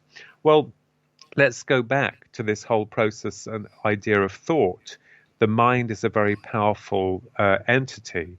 We're all connected, I believe, to a greater mind. We're all linked like the hub to a mobile phone network. I believe that anything that is brought through that link on a psychic level can eventually manifest into a physical reality. So do you see what I mean here, Dave? Because, people say, oh, mind, or it's been imagined. Well, the imagination is not a box in the head that's open now and again. Imagination is mind. Everything within the pool of what we call the Godhead is created. And if we have the amenities to build it or create it, then we will do it. But the greys act on a very forceful level of interaction. They're able to force themselves into our reality because we don't ask them. They just do it. And I think they found a way within our psyche to enter into our field frequency of awareness on an individual basis and manifest themselves accordingly to what they want to do. And how they want to go about what they want to do. Because most of the times it's clinical, it's cold, there's no empathy, no understanding. The subject is left traumatized. But then after a while, I guess, people say, well, was it meant to happen? Well, we don't know. I'm not going to go down that road because that's far too complex. But it does change you. The experience changes you. And I think in some ways, in a good way, because one, you survived it, and two, you're questioning it. And it seems rather ancient to me. The phenomena seems quite old, or the greys come across as very old. So, the other question is, are they some form of creators? We don't know. As I said before, are they from the past? And people think they're from the future. They could be from the past. We just don't know. I'm not so sure about us coming back from the future as greys. I'm open to that, but I'm kind of like have a hard time understanding that. Why would we come back to harvest stuff here if we've destroyed ourselves in the future? I don't know. I'm not sure, Dave. I mean, that's something I'm not really sure about. Okay. There are other species, though. Oh, You've been absolutely. focusing a lot about the greys. What about the Pleiadians, the Arcturians, the Archons, the Anunnaki, the mantid beings, the reptilians? I mean, we have a lot of this going on right now. Oh, and yes. There's a lot of people claiming abuse about a lot of these subjects. Now, there are a lot of people who claim that they've had a positive experience as well. How do you define the two? It's very interesting. I do not doubt that there are other intelligent beings out there. And as I said, I'm very open-minded, not gullible mind, but very open-minded. But if we go back to the 50s, we were told about these wonderful, blonde-haired beings. But again, we've got no photographic evidence at all whatsoever. So the aliens are very clever in covering themselves. As a kid, it wasn't like, people in the media automatically, bring you down by saying, he's imaginative, he's got an imagination. Well, thank God I have. He writes children's books or, fiction and he's into science fiction and Doctor Who and all that. And I think to myself, I know where this is going. I know where this is going. But when I was a kid, I remembered that I wanted desperately to meet beautiful people on a ship that would take me away. That never happened, Dave. But what I'm saying is I think that the experiences are very real. They are real, and they integrate with the individual on a personal level of their soul growth or their soul development. We just don't know. As I said before, I can only speak from experience. I understand that there are other beings out there.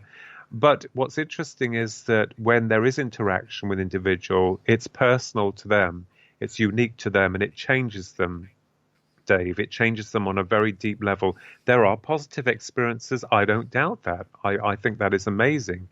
But we still have no understanding of what we're dealing with, even from the positive or the negative. It's like, well, where are they? This is the thing. And another researcher that a good friend of mine, Neil Geddes Ward, said, where are the aliens? We know they're real, but where are they in terms of like pictures or photographs? There was one dubious character that I won't mention that made a lot of the public believe that he was in touch with these love and light beings, and they found out that the photographs were of normal people here on Earth. So, you know, this deception continues, and even from the very people that you're looking towards to reveal the truth, and more times than not, you get people coming forward, and then they've made a sham of the whole thing, and then the person says, "Oh, you know, it's this group or this organization trying to denounce me." No. I'm not saying that with other researchers' work being compromised, but I'm talking about contactees. Most of them in the 50s were very much, you know, some of them very famous as saying they've had this and they've had that, and when it came to it, a lot of lies were being spilled out. So you can tell the genuine cases from the not so genuine, because we have to ask questions. I know it's very distressing, but we've got to be honest with this. We've got to be down the line with this. We've got to look at this objectively. But yeah, I don't know. Look at the Calvin Parker case, Calvin Parker and Charles Hickson in Pascagoula. I mean, the creatures that abducted them were like nothing that's ever hardly been reported before. And yet that was a true experience, Dave, for those two individuals. You know, what happened to them in Pascagoula was very real to them. But it seems that the phenomena operates on a level and integrates itself in a way that is unique to the experience themselves. So it could be that we're looking at something that's far more than, say, the greys or whatever. Maybe it's something much larger. The reptilians, oh yes, I absolutely believe in them. And, you know, as I said, you know, they are real.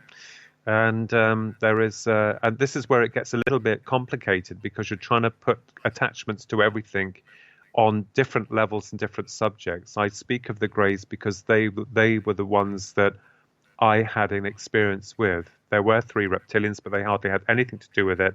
It was a very negative, very distressing experience that I had that, you know, put the fear of God in me. But I think after that, like Whitley Strieber, you know, you go through that experience and then you kind of like start to learn from it, or try and get your head around it. And, you know, Whitley brought through his own theories, theoretical applications. They are true to him, as mine are to me, as yours are to you, Dave. You see what I mean? So I think on an individual basis, this is why we're trying to cram it in one box and it won't fit. This is why we have to look at it on a wider spectrum of understanding and belief, as it were. Okay. So with, excuse me, with that, all right. Yeah. The popularity is the threat. Okay. Yes. The popularity is the negativity. The popularity is the anal probing of the aliens. The popularity is the implantation. The popularity is the callous way of the way they conduct their studies, if we could call them that. Okay. Mm-hmm. We also now look at, you know, the United States government, threat phenomena. They're calling everything a threat phenomena. Everything is about threats. Threats. How much of a threat are we actually facing here on this planet? Because there's a lot of people out there, myself included, who are getting very sick of the word threat. I think, to be honest with you, we have to, if we're not educated in something, then we're going to fear it. That is evident. With the UFO phenomena, the powers that be have kept this from us. That doesn't help us. If they've been open and given everything they understand to the general public, then we may have a greater understanding of what we're dealing with. But they haven't, and they won't. And, you know, this whole threat thing does get on my nerves as well, too. Dave, I agree with you, you know, because it's like, you know, we're now living in a system that is so containing our mental processing. It's unbelievable. Fear, programming. and threat. That's all you hear about. At the end of the day, we may have this all wrong. Maybe the different species coming here are trying to awaken us, or making us face those fears in order for us to awaken, because that without any form of experience, we've got no way of measuring or understanding the journey. So I believe that the system that we serve here, our very own humankind, if you want to call it that, most of them, they are intent in, subjugating anything that is outside the norm. So someone somewhere knows the reality of this to a degree of what's going on, and that the mere puppets that are orchestrated down the political lines are serving their masters. And it really annoys me that, good folk like you and many of your listeners who have their beliefs, their hopes, their desires, their lives, we're all looking for the same thing. We're looking for our answers. It doesn't mean to say that we're all on the same page with this, but, at least we can embrace and help each other in understanding that there is a phenomena, it is real, and let's admit that we still don't know what we're dealing with. We have a lot of theoretical ideas, but we're still no nearer in understanding what we're truly up against. And let's not forget also that there are also disturbing cases to this. I mean, I absolutely believe in the love and light experiences. I believe that there are entities who are very kind and come in on different levels of awareness. We also have to look at the angels. May I just say here, the angels, spirit guides, all those type of entities which work for the betterment of humanity. But when we're dealing with another aspect of the phenomena, this is the thing where the system is intent in shutting us down, because I think a lot of it, most of it is very disturbing to a degree. Going into cattle mutilation and those areas that I've also looked into, as well as another area which is too disturbing to mention here. But at the end of the day, the system, yes, threat. We, the people, pose a threat to the system, because the system knows that we're more powerful, or we can be very powerful, but they will continually, promote this whole media garbage and poke fun at the whole subject matter. Individuals that go on TV or national TV or whatever, and that they're poked fun up. So the system will do this. And I remembered, this will make you laugh. I remember watching a program, about UFOs many years ago, and that primetime TV this was. And there was a lady on there going on about her abduction and how she was taken to the moon, and the Greys were with her, and they were dancing and having a great time, all minus the spacesuit. And this made primetime TV. So I knew, and even myself, I've been at the mercy of the media machine on one particular program many years ago. When I left that program, I realized then there was an orchestration from the media outlets to deliberately debunk and ridicule the subject. You are not allowed to voice what you want to say, because they'll override it. And when I went on the program, before I went on in the green room, they showed me the title under my name, and the way that they actually, basically I was my name and then probed by aliens. And I'm like, hang on just a minute, just a moment. No, they still went ahead and did it. So you could see that they tried to categorize and pin someone in a little box, and people will sit at home laughing away. Oh, and of course it frustrates you because the reality of the experience has changed you, whether positive or negative. It doesn't matter. It's happened to you. And you're having to try to justify yourself in front of a machine that does not care. And we can see what's happening now on a daily basis. Fear, control, threat. They want to subjugate our human consciousness to the level where we can't think outside the box.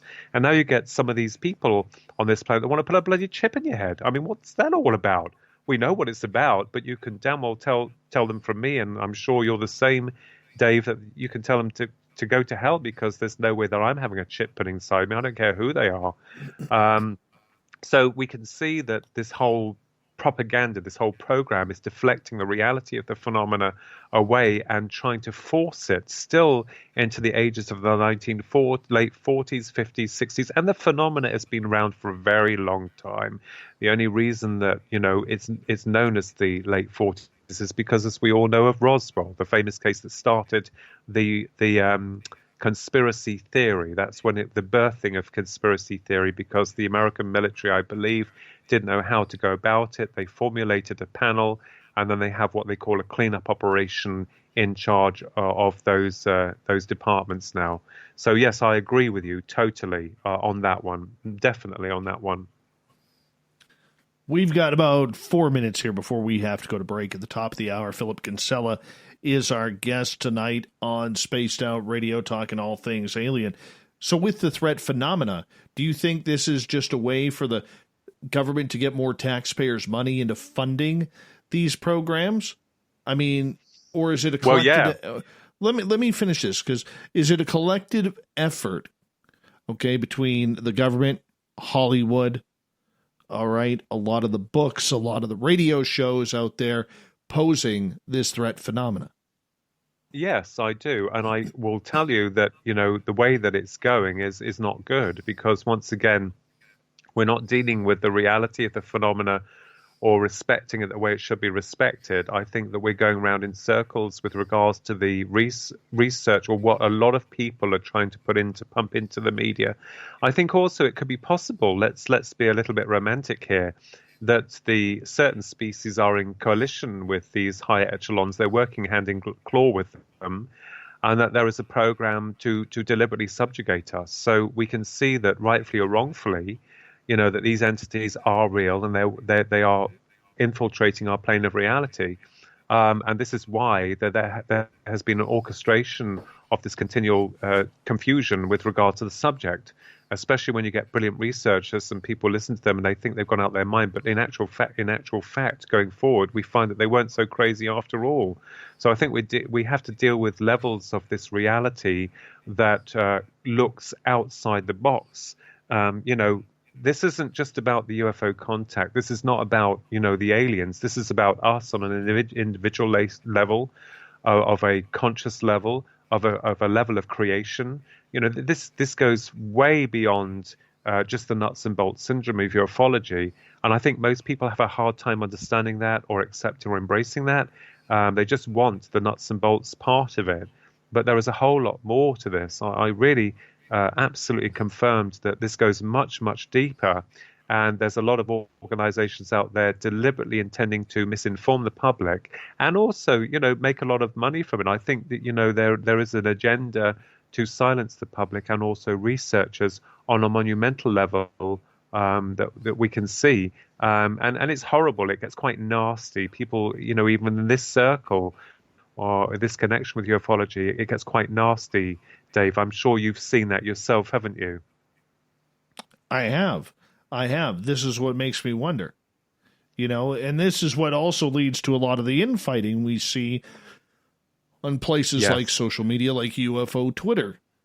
Yes, yeah, absolutely. Yeah, a lot of people, you get people who downright don't believe, that's fine. But you get other people that deliberately plant misinformation or discredit an individual. And that's not nice, when that happens. And I think there should be a governing body, which is like, we have a group of people who kind of like try and look out for each other. And if there's any badness going on or any ill feeling, they try and sort it out straight away, or they have to get rid, unfortunately, of the individual who's causing a lot of the problems, who's disinforming or muddying the waters for research. There are some people who lie about their experiences, or say they've been involved with them. I need you to stop right there, because we are going to go to break at the top of the hour. We'll continue our great conversation about UFO deception with Philip Kinsella tonight on Spaced Out Radio, entering Hour 3 next.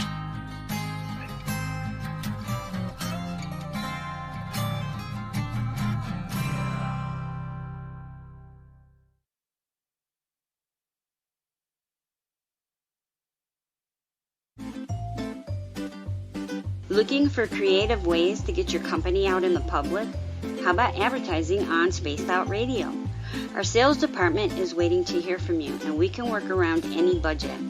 From commercial spots to banners to special promotions, there are many opportunities to get your name and product out to our SOR listeners.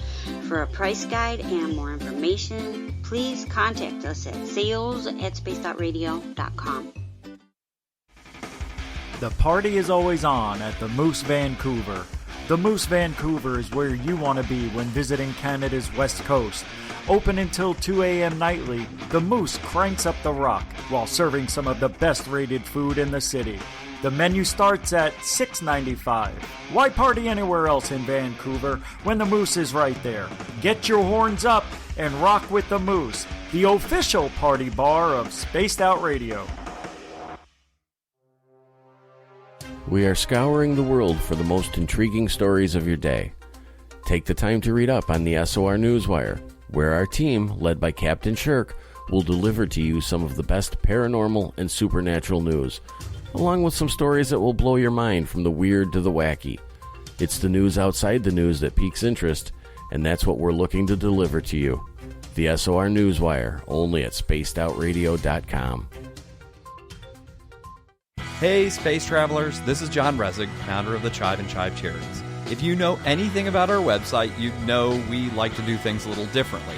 We're not some faceless organization collecting money for a nebulous cause. Our donor dollars go directly toward life-improving items. Then we give those items directly to an underdog who needs it most. To become a donor with Spaced Out Radio's official charity, Chive Charities, just go to chivecharities.org/donate. I'm feeling a little spicy tonight. What to do? What to do? Why not get bumblefuck? 4 million Scoville units of pure hard rock. Bumblefoot hot sauces come in 3 flavors. The burning bumble. Tone it down a bit with Bumblicious and throw the sauce on everything. Spice it up. Bumble me, baby. Bumblefoot hot sauce. Get it today at kajans.com. Hi there, this is the paranormal lawyer Michael W. Hall. I'd like to invite you to listen in each Sunday night where we're going to open up your eyes to everything strange and paranormal. I will be hosting some great guests with topics that affect us all, such as UFOs, ghosts, and everything paranormal. Let's learn together on Spaced Out Radio Sunday with myself, Michael W. Hall, the paranormal lawyer at spacedoutradio.com.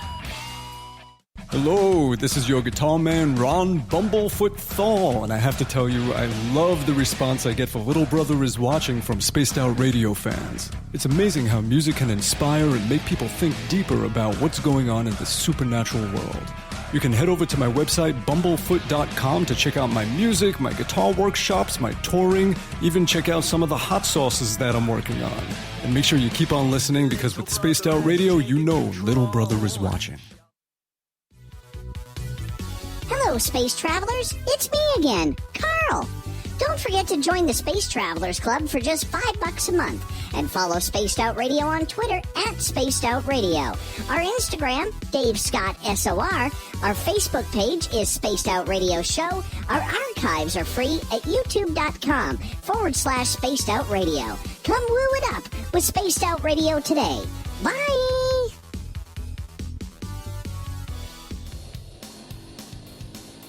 We all know on Spaced Out Radio we love a good beard and mustache, so why not take care of your facial hair with Mighty Moose Beard Oil?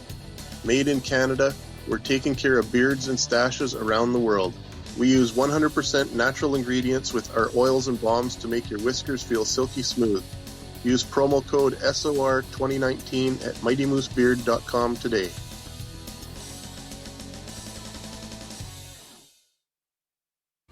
We're adding to the entertainment online for Spaced Out Radio.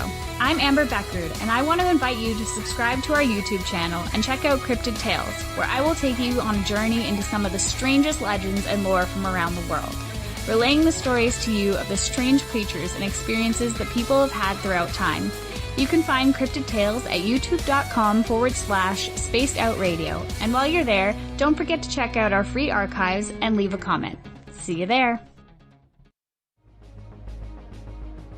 Hello everyone, this is Ryan Stacy from the Experiencer Support Association, otherwise known as TESSA. We're glad to team up with Spaced Out Radio to help investigate your experiences on the SOR Sightlines Report. Together, we'll investigate the strange sightings and occurrences you've had. We're looking for answers just like you. So fill out a Sightlines Report on the Spaced Out Radio website and let's figure out what's going on together.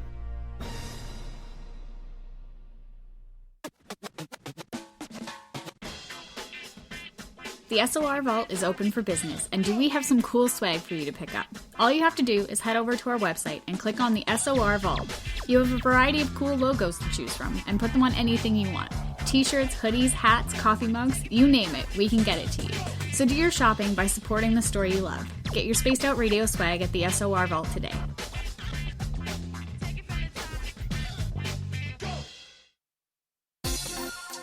For the price of 1 cup of coffee a month, you can become an SOR Space Traveler. The Space Travelers Club is a place where you can interact with other listeners, either live during the show or on our great forum. We want your stories, pictures, comments, and ideas. You'll get live video streams, exclusive content, and be a part of our newsletter. Stay in touch with everything SOR. The Space Travelers Club is just $5 a month at spacedoutradio.com.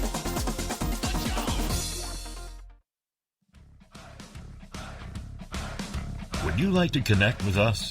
Head to spacedoutradio.com for all your latest show info. Now, back to Dave Scott and SOR.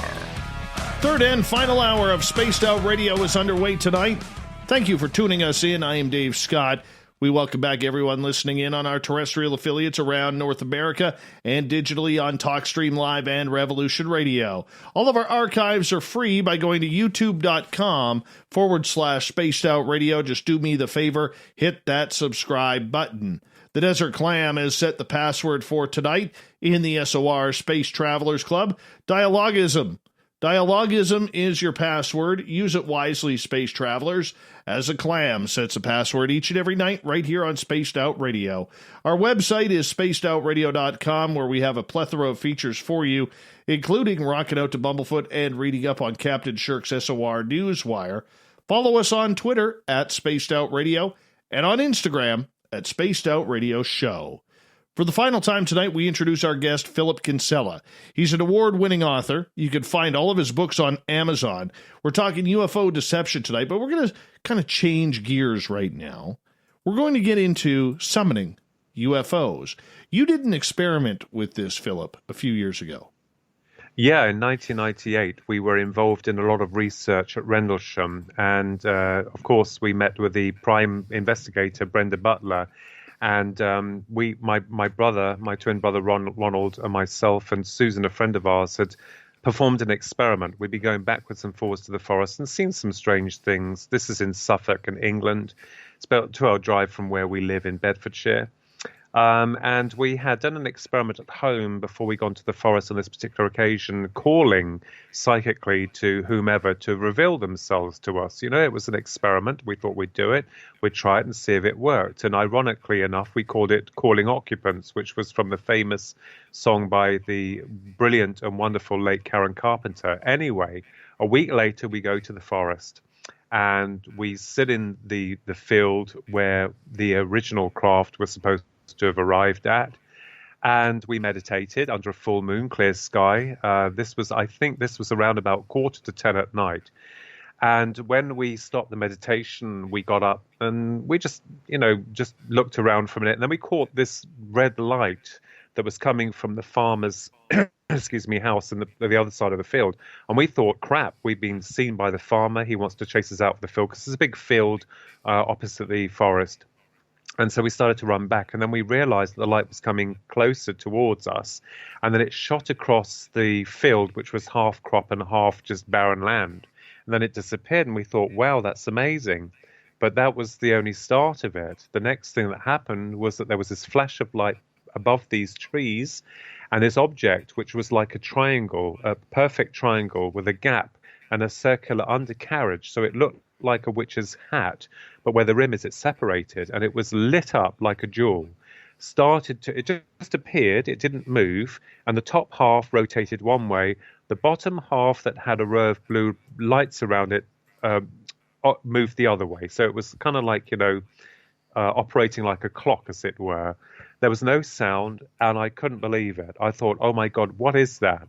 So after I confirmed with Susan and Ronnie what it was, tell me that you're seeing a pyramid, tell me it has a circular undercarriage, tell me it's lit, tell me it has a bank of blue lights, then I started, Dave, to run towards it. And I ran through the farmer's crop, and of course it was wet. I mean, it was a clear night, but all coarse crop. and my jeans were getting soaked, but I just kept running like a crazed hominid towards it. I mean, I must have been out of my mind. There was a part of fear and a part of excitement to find out what this was. And, people say, oh, it was that. No, it was exactly as I describe it. And it was quite large. And as I ran towards it, getting nearer and nearer, I couldn't believe it. There was no sound. There was no, aliens, as it were. And when I got under it, I remembered I tripped, fell, and the object went out like a light, like somebody just switched off the light switch. And I fell to the ground and took in a load of dirt. And I remembered I laughed, and then I started crying because I thought no one on this planet would ever believe you. Now, there are these hotspots around certain areas. People call them portals or dimensional doorways. I believe that because I believe that proved one thing to me, that human consciousness is able also to interact with this, or this is able to interact with our human consciousness. I didn't feel threatened by the object. Now, what's even bizarre was that I sent all of the details to a well-known British magazine, UFO magazine, that was working at the time, and I spoke to an editor. There's no conspiracy to be had, but it was strange how I couldn't pronounce the man's name, no matter how many times I asked his name, something like Bream Forbes, to send it to him, and that he would send them to my good friend Peter Robbins in America. Well, nothing happened. We sent everything, and there was no more said about it. So, people tend to think that, say, for instance, a classic UFO case, and one that makes mainstream media and is so famous, but anything that is a repeat of that in a different way is overlooked. And I think that's wrong. I think that, we keep going back to these major famous cases without looking at the truthful other accounts of what we're dealing with. And this proved to me that, that this phenomena is really amazing. And people have the most incredible experiences. As I said to you earlier, Dave, there was a case of a reptilian, a human reptilian, and he was linked with the main investigator, Brenda Butler, who had nothing to do with Rendlesham whatsoever, but had made an appearance. And I remembered when I was researching another book that, I was talking to these people, level-headed, down-to-earth people, and they were absolutely categorically proving what happened, however unbelievable it may seem. And this individual was wanted by Scotland Yard and was known by all these very famous, some military personnel, and a lot of people who were of renowned, researchers during that time back in the early 80s. So, when you look at this phenomena, it goes from the weird to the wonderful. And of course, I'm fascinated. It's not all negative. I think, we have to have a sense of humor as well with this. And I also believe in the very constructive experiences that people have. But as I said before, I can only deal with my research of where it's taken me. I look at other people's experiences, and they're fascinating. And I have a lot of people that talk to me about their positive experiences as well. And I'm all for that. I'm okay with that. But as I said, why is the phenomena hidden? Why are we no nearer in understanding what we're dealing with? And I believe, like you, Dave, that we're dealing with something that is being deliberately orchestrated to take us off that path of serious research and dampen it, muddy it, dirty it. And I think you have to stay with what you believe is your truth and your reality, because this experience comes in on a personal level of psychic integration. And this is not a poo-poo subject when people talk about the psychic part or the conscious part, whatever way you want to look at it. I believe that we are much more than just biological vehicles with a sell-by date. I believe that there is a bigger process to our evolution on a spiritual level. I believe that these beings come in, maybe sometimes not so good, and most of them are, but are they? We don't know. We tend to put things in negative aspects, and they could be doing what they feel is right, which is necessary to our evolution and their evolution. We just don't know. So that I just wanted to put that bit in there to say that, although I'm very nuts and bolts and very on the ball, hopefully with this, I am very open-minded to other forms of speculation, because the impossible has happened to me as well, and I'm a victim of that, if I may use that word in a very gentle way. I'm also part of the clan. As I said before, going back, it doesn't do yourself any favors by being a researcher and an experiencer, because people tend to raise an eyebrow. But I think that, you as a good individual that's truthful and honest and full of integrity, if you continue on that path, you can't go wrong. So all those good folk out there who've had your experiences, they're personal to you, they're unique to you, and you evolve and you grow with that experience, whether positively or negatively. But going back, I do feel the experience I had has changed me in a lot of ways.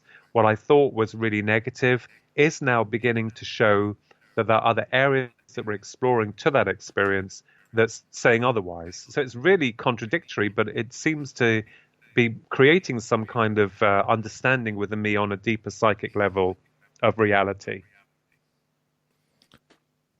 Did you think that it would be successful? Had you tried summoning UFOs before with Yes. any type of success? No, we hadn't, and I tried many times before, and there was no success. But what was really weird is that I believe that if there's a calling in your soul, if there is a genuineness, you want to reach out, you want understanding. I think that something happens. I think that on a psychic level, that there are other intelligences that are aware of that, or they connect with you on that psychic level, and they are able to come into our physical reality by manifesting themselves into the form that they best can, they know how to, or which is their original appearance. I mean, if UFOs going back, we've got triangles, circular crafts, cigar-shaped crafts. Which craft belongs to what entity? We don't know. And this is the astounding thing about the phenomena. I couldn't tell you if there was anything in that triangular craft that we saw with the circular undercarriage. I have no idea. Jim Peniston said that when he saw the object that he encountered, it was too small to carry something. And he is under the understanding, God love him, that it was a time machine. And I'm not discounting that. I think that is a fascinating possibility. And not denouncing us from the future. I'm not going to get into those very deep and heavy areas of debate in a few minutes. I'm understanding of that.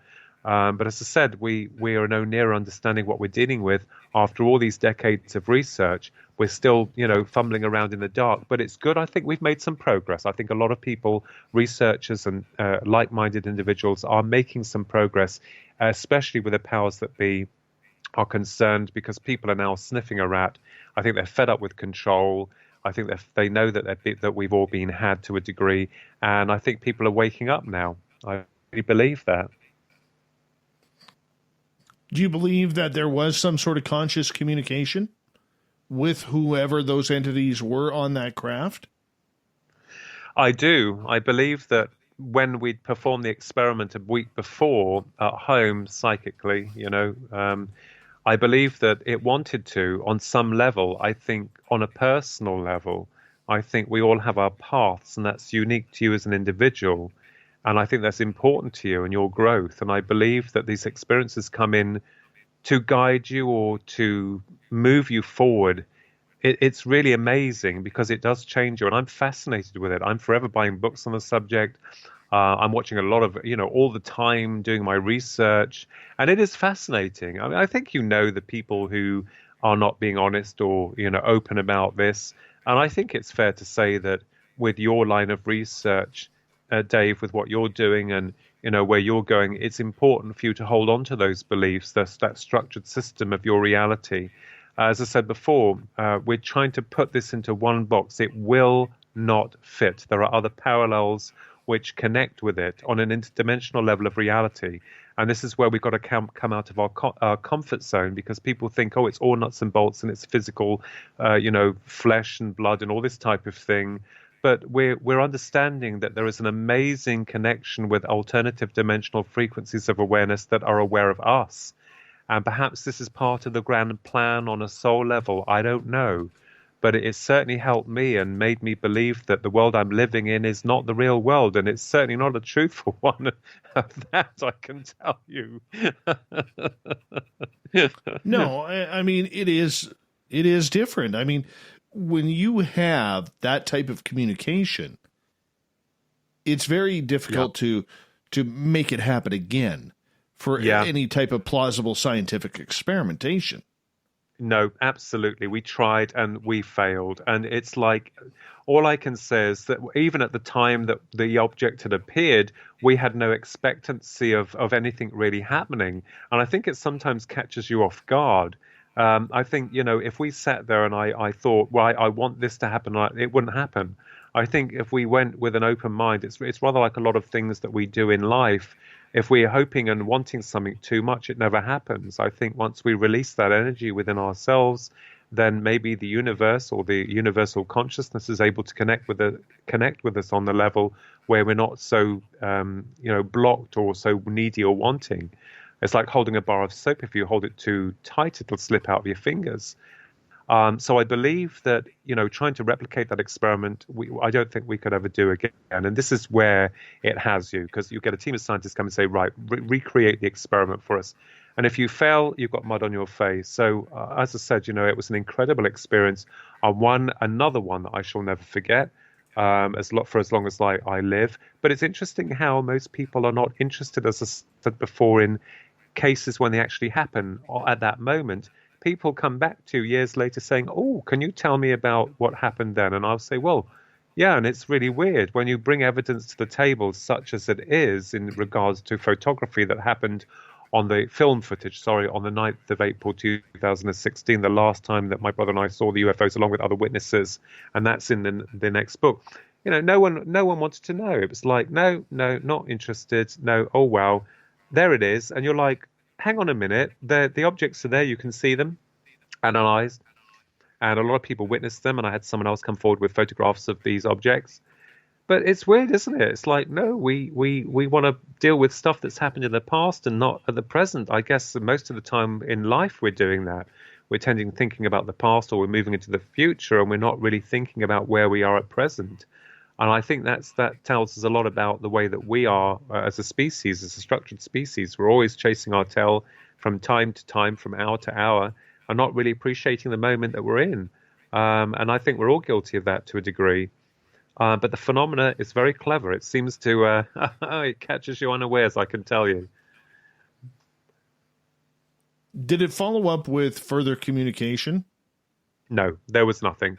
I feel that we were warned off from the forest because on another occasion when we set up base, which was just a simple blanket that we put on the forest floor, the area that we used primarily for our observation, we'd gone away for 20 minutes. I used to smoke then. I went for a fag and made sure it was out properly in the forest.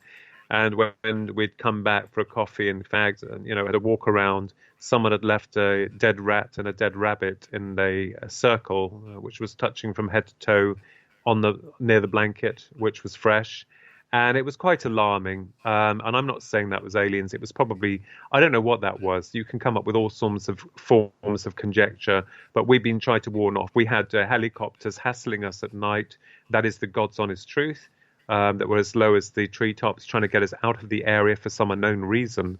So these areas, these places around the world, there are hot spots, or there are areas where, a lot of strange paranormal activity occurs, especially after UFO sightings. It's almost as if the UFO itself has penetrated or made a split within some type of dimensional opening and allows other residue or paranormal residue to seep through. But certainly, there's a lot to be said for who put that there and who knows who's watching us. You see, you can go around in circles, you go mad thinking about it, but all I can state is that is what happened. Someone put the dead rat and the dead rabbit in a circle. They were fresh. They weren't there before as a type of sign or warning. I didn't like it, and we got out. That was not on the night of the initial experience that we had with UFO. We'd made varied journeys to the forest over a very long period of time to do our research. But it's very weird. It's very strange. And you have them in your national parks as well. You get these, these odd experiences that occur. So it's kind of spooky in a way. Would I go back there? Well, I'm in my 50s now. I don't think I'd have the energy to run around to field like, some mad researcher. But it was fun. I enjoyed every moment of it. It was amazing. Yeah. We've only got about 4 minutes left with you tonight. And this is a show that has been just phenomenal. And I appreciate you taking the time for our audience, for sure. You know, when you look forward, say, to the next year, couple of years, in regards to the communication you have had with extraterrestrials and craft, in what we're seeing in today's ufology, are we close to an answer here, or do you still think that there's too many games being played? I think, Dave, there's too many games being played. I would love to say, yes, disclosure's coming.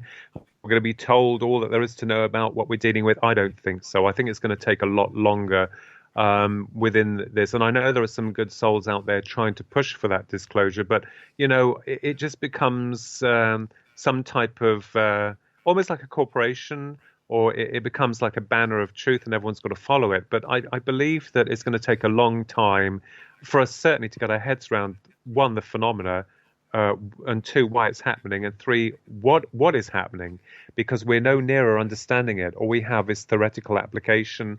And as my brother and I joked, he said to a lot of people, especially Philip Mental, what do we have after all the years? We still have a blank page, but at least we can fill that page with theoretical application, with theoretical models, and trying to understand it that way.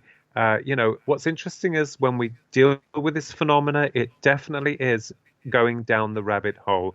Alice in Wonderland, eat your heart out, because this subject matter is incredibly complex, and I am fascinated by it, and I've dedicated my life, like many other people, to the research of that, to the truth of that, and I will continue to dig and to try to evolve. And I may be wrong. I may be barking up the wrong tree with everything that I'm thinking, but I would put my hand up and say, okay, at least I gave it my best shot. At least I put something out there for people to think about, even though it does border along the, border along the lines of total rejection or non-understanding from a lot of people at present. Where do you go from in the future now with your research? Where does this take you? Well, I'm not really sure, Dave. I'm working on a new book with Visitors from the Void. I've been honored to go to another conference, do a talk at the Out of Limits conference here in England that's created by Chris Evers. He's a marvelous guy. He's got a conference in September up north. And that's going to be great, because I think we've got Peter Robbins coming over. He's a great guy. I love the man. And a lot of other researchers. And I'm working on, as I said, a new book. And I've got some outlines for some other projects. When people say you're writing a book and they think it's all glamorous, but it's a lot of hard work, and it really is tedious sometimes trying to get all the facts and data together where you can. But to be honest with you, I just want to keep digging for the truth, whatever truth that truth evolves into. I'm accepting of that, and I just hope that other people out there, the good souls, find their truths as well. We're not going to fit it all in the same box. We're not all going to see things on the same page. That's absolutely fine. And I say to people, just believe in what you believe in, and, just hold your banner of truth up and know those that are not so truthful, and just hold that close to your heart. Just keep doing what you're good at. That's all we can do. That's all we can do. That's is continue to seek the truth. Wherever that truth may be, we don't know. But I guess that's part of the fun and the mystery of being a part of it. Philip Kinsella, I want to say a hearty thank you from all of us here at Spaced Out Radio for you coming on the show tonight, waking up at 4:30 in the morning in order to be bright and chipper to come on the air with us. That's just awesome. Thank you. I'm so honored, and I thank your listeners as well.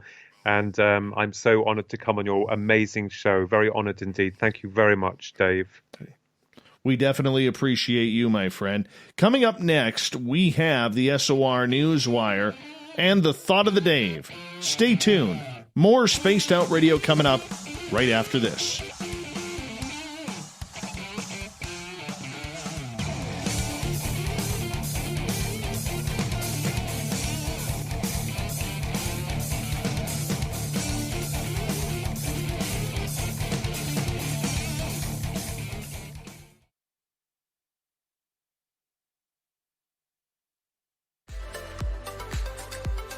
Are you looking for great advertising value for your company? Look no further than Spaced Out Radio.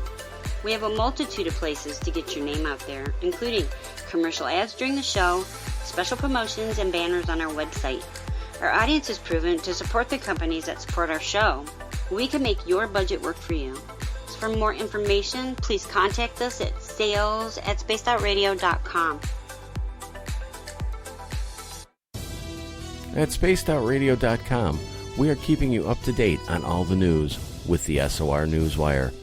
Captain Shirk leads the team that is bringing you the news of the day and exclusive stories on everything paranormal and supernatural. It's free to read, it's updated daily, and it's right there for you.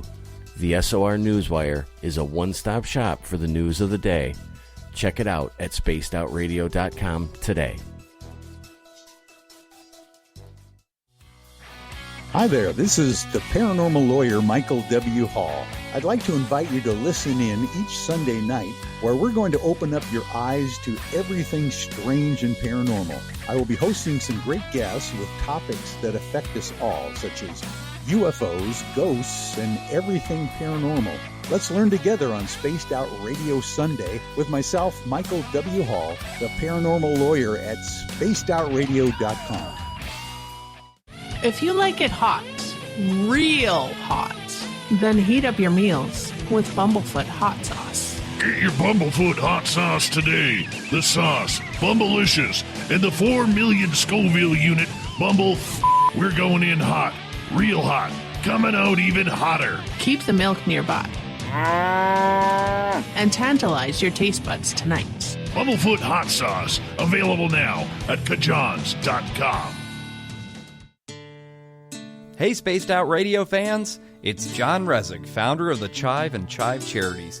Our goal is to make the life of veterans, first responders, and those with rare medical conditions 10% happier. We do this by donating one grant item, ranging from vans to therapy programs to prosthetic limbs, to those who need it most. To contribute to Spaced Out Radio's official charity, head over to chivecharities.org and become a donor today. Hello, space travelers. It's me again, Carl. Don't forget to join the Space Travelers Club for just $5 a month and follow Spaced Out Radio on Twitter at Spaced Out Radio. Our Instagram, Dave Scott SOR. Our Facebook page is Spaced Out Radio Show. Our archives are free at youtube.com/Spaced Out Radio. Come woo it up with Spaced Out Radio today. Bye! Cold drinks, great food, and the best music in Vancouver. The Moose Vancouver is the place to be, open until 2 a.m. nightly. Everything on the menu starts at just $6.95. Who serves food that cheap anymore? At the Moose, you'll never know who you'll run into. Rock stars, actors, athletes. It's the place everyone wants to be. So join us at the Moose Vancouver, the official party bar of Spaced Out Radio. We all know on Spaced Out Radio we love a good beard and mustache, so why not take care of your facial hair with Mighty Moose Beard Oil? Made in Canada, we're taking care of beards and stashes around the world. We use 100% natural ingredients with our oils and balms to make your whiskers feel silky smooth. Use promo code SOR2019 at MightyMooseBeard.com today.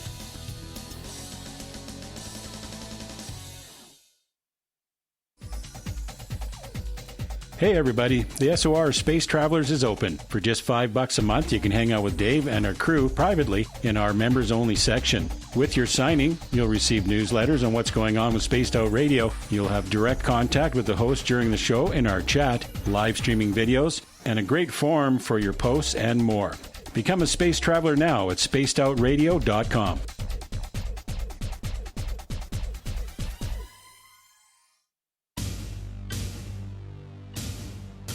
You wanted new SOR gear, and now you can have it. The SOR Vault is fully stocked with t-shirts, hats, hoodies, mugs, and everything in between, with great logos for you to choose from. So head on over to spacedoutradio.com, click on the SOR Vault, and go shopping. Pricing is quite affordable, and you can look good representing your favorite show. So go to our website and pick up your new SOR wear at the SOR Vault today. Hello, this is your guitar man, Ron Bumblefoot Thal, and I have to tell you, I love the response I get for Little Brother is Watching from Spaced Out Radio fans. It's amazing how music can inspire and make people think deeper about what's going on in the supernatural world. You can head over to my website, bumblefoot.com, to check out my music, my guitar workshops, my touring, even check out some of the hot sauces that I'm working on. And make sure you keep on listening, because with Spaced Out Radio, you know little brother is watching.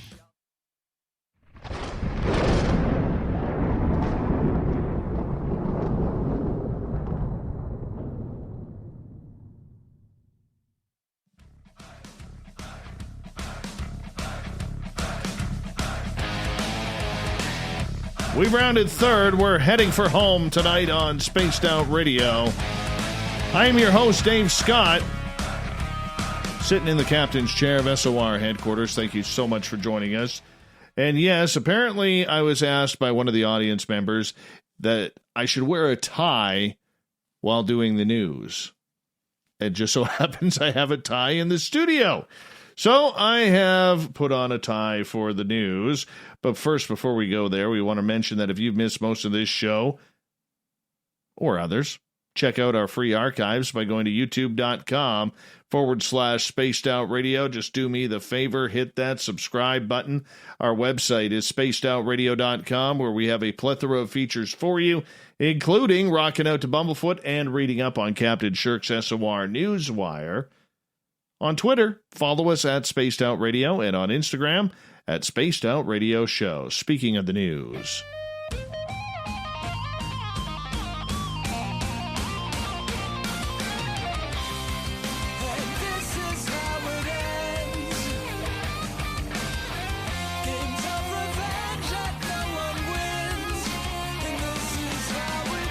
the news is always changing, which is why we bring you the SOR Newswire at the back end of every show, where we get to the weird, the strange, the wacky, and sometimes the mysterious.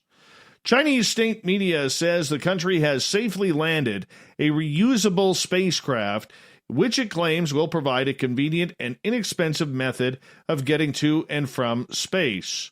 Boy, this sounds quite familiar, doesn't it? Yes, the craft launched on September 4th, landed on September 6th after spending 2 days in orbit. Very little is known about the spacecraft, though, including even its basic origin and design. There are no pictures or renders of the craft, but there have been rumors it is a spaceplane similar to Air Force's XB-37. A Chinese military source says they could not provide details on the mission, but that maybe you could take a look at the U.S. XB-37. Yes, or the X-37B, pardon me, is a space plane roughly a quarter of the size of the old Space Shuttle orbiters, a series of space planes that were launched into orbit from rockets between 1981 and 2011, and were able to glide back to Earth and land on runways to be repaired and reused. Yes, the X-37B follows the same basic operation, but is always uncrewed. The U.S. Air Force describes it as an experimental test program that is being used to demonstrate reusable space technologies.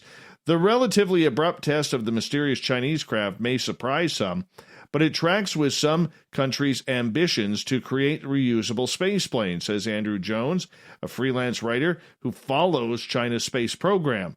Yes, anyways, he goes on to say, there's a lot of interest in China in space planes. They've said they're going to do this, and they seem to be doing it with some kind of good schedule.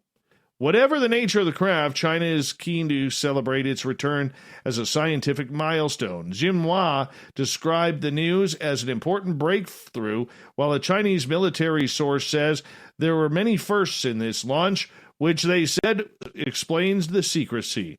The spacecraft is new. The launch method is also different. That is why we need to make sure there is extra security. Of course you do. Of course you do. The line judge, struck by Novak Djokovic's, woke up on Monday morning to find herself subject to hundreds of vile messages on social media after his default from the U.S. Open. There were discussions among tournament organizers about whether to temporarily stand down Kentucky-based official Laura Clark after the barrage of hate from the world's number one fans. Yes, the U.S. Open was reluctant to formally release the name, but a Serbian tabloid revealed her Instagram details, leading to a barrage of deeply personal abuse. Some of the milder stuff referenced her in Tristan Wine and accused her play acting to try and get their hero disqualified. Much of it appeared to come from Serbia and the more extreme wing of Djokovic's online fan base, who are notoriously aggressive in their insults whenever they feel their man has been wronged. Well, I guess in one post, which is dedicated to her late son, a user wrote, "Don't worry, you'll join him soon," while another went, "Ha ha ha ha, yes, yes." That's terrible. Absolutely terrible. Her son died in 2008 from a bicycle accident at the age of 25. Almost every post on Clark's Instagram account going back as her first picture in September 2011 has been spammed with comments from Djokovic's fans, with many calling her sick and an alcoholic. Clark promotes a wine company in a series of different posts on her social media profiles. One user wrote, "You can drink liters of alcohol but cannot survive a small tennis ball. Bad acting. Shameless." Clark, who has worked on the main tour and in Davis Cup matches, is part of the American-only line judging crews operating this fortnights at Flushing Meadows, who are being housed in their own bubble away from the players. She unwittingly found herself tied up in the biggest controversy involving a line judge since the 2009 U.S. Open, when Serena Williams aggressively threatened Japanese official Shino Tsurubuchi after she was foot-faulted at a crucial juncture of her semifinal game. Speaking to the media, Clark said that she had previously had a lip busted by a 130-mile-an-hour serve at a tournament in Louisville. The only times we are seen by the people is when we mess up, period. The first time you're on the big court, it is terrifying, and it's the coolest, most terrifying experience in the whole world. You are shaking so hard you could sure think that they could see you shaking. However, she said she sympathized with top players and the pressure they were under, saying there are no calls that are not significant. Yeah, no comment from Djokovic so far. A man in France was injured this past Friday after he blew apart his house trying to kill a housefly with an electric swatter. The 80-year-old man, who was about to eat dinner when he spotted the insect, he picked up his bud-killing racket, started swatting at it. Unaware a gas canister was leaking from the home, located in village of Parcours-Chenard in southwestern France. A reaction from the electric swatter and gas caused an explosion that destroyed his kitchen and partially damaged his roof. Now, he managed to escape the blast with only light burns to his hands and was transported to a local area hospital. The residence is currently uninhabitable due to the collapsed roof, according to the French newspaper Sud Ouest. Meanwhile, the unidentified man has since checked into a local campsite as his family attempts to repair the house. However, the mystery is, it is not clear what happened to the fly. Did it make it? Did it not? Oh, I think it made it. Those things are indestructible. Absolutely indestructible. How about are the mosquitoes in New York this year? Well, apparently they're getting upset in the city and like leaving, all because of mosquitoes. Happening all across the eastern United States. 8-year-old B in Hampton, Connecticut, who counted the 29 mosquito bites she got the other night. "I was playing catch with my dad, and I couldn't focus because I was being bitten by these mosquitoes." Yes, mosquito control business in Brooklyn is going off the hooks. Mark Mikolovich says he has perfected his technique while mosquito-proofing resorts in Thailand and Indonesia. When he returned this past December, he wasn't planning on doing any mosquito work full-time, but says it's been 7 days a week since June. He goes, "I mean, my thermometer is, mosquitoes don't bother me. But just within the last couple of weeks, they've been destroying me." But according to the city's Department of Health, the mosquitoes were actually worse last summer. While mosquito spraying was delayed by COVID-19 this spring, traps set by the city caught an average of 65 mosquitoes per day. That's compared to 87 last year. That's it? How useless are these traps? Anyways, especially with the pandemic, because we're going to blame COVID-19 for the mosquitoes now, right? Especially with the pandemic, it's so hard to say whether mosquitoes have changed or whether it's people's behavior that's changed, says Nipun Barsur, who studies mosquitoes at Vosal Lab at Rockefeller University. I'm certainly spending more time outside. Maybe other people are doing the same. Maybe that's why they encounter more mosquitoes. Barsur is a neurogeneticist, which means he studies the genetics underlying mosquito behavior. He's dedicated to studying why mosquitoes are so good at finding and biting humans. If a mosquito smells CO2, she gets up and flies, Barsur explained. She really likes the smell of humans. She is using the heat of our skin and potentially the humidity of land on our skin. Can then pierce with her stylet and then can start pumping blood. Oh, I hate them. Remember, it's only the female ones that bite, not the male. Mosquitoes are exceptionally good at transmitting diseases, which is why in New York City, mosquitoes have been noted carrying West Nile virus, have already been detected in every borough this summer. Oh, isn't that pleasant? Isn't that pleasant? Yeah. It's weird, but they are, in a sense, my babies, says Barsur. This is actually a specific genetic strain where I knocked into a protein of its genome. Isn't that great? This guy spends his life with mosquitoes. Not me, man. Those things love me.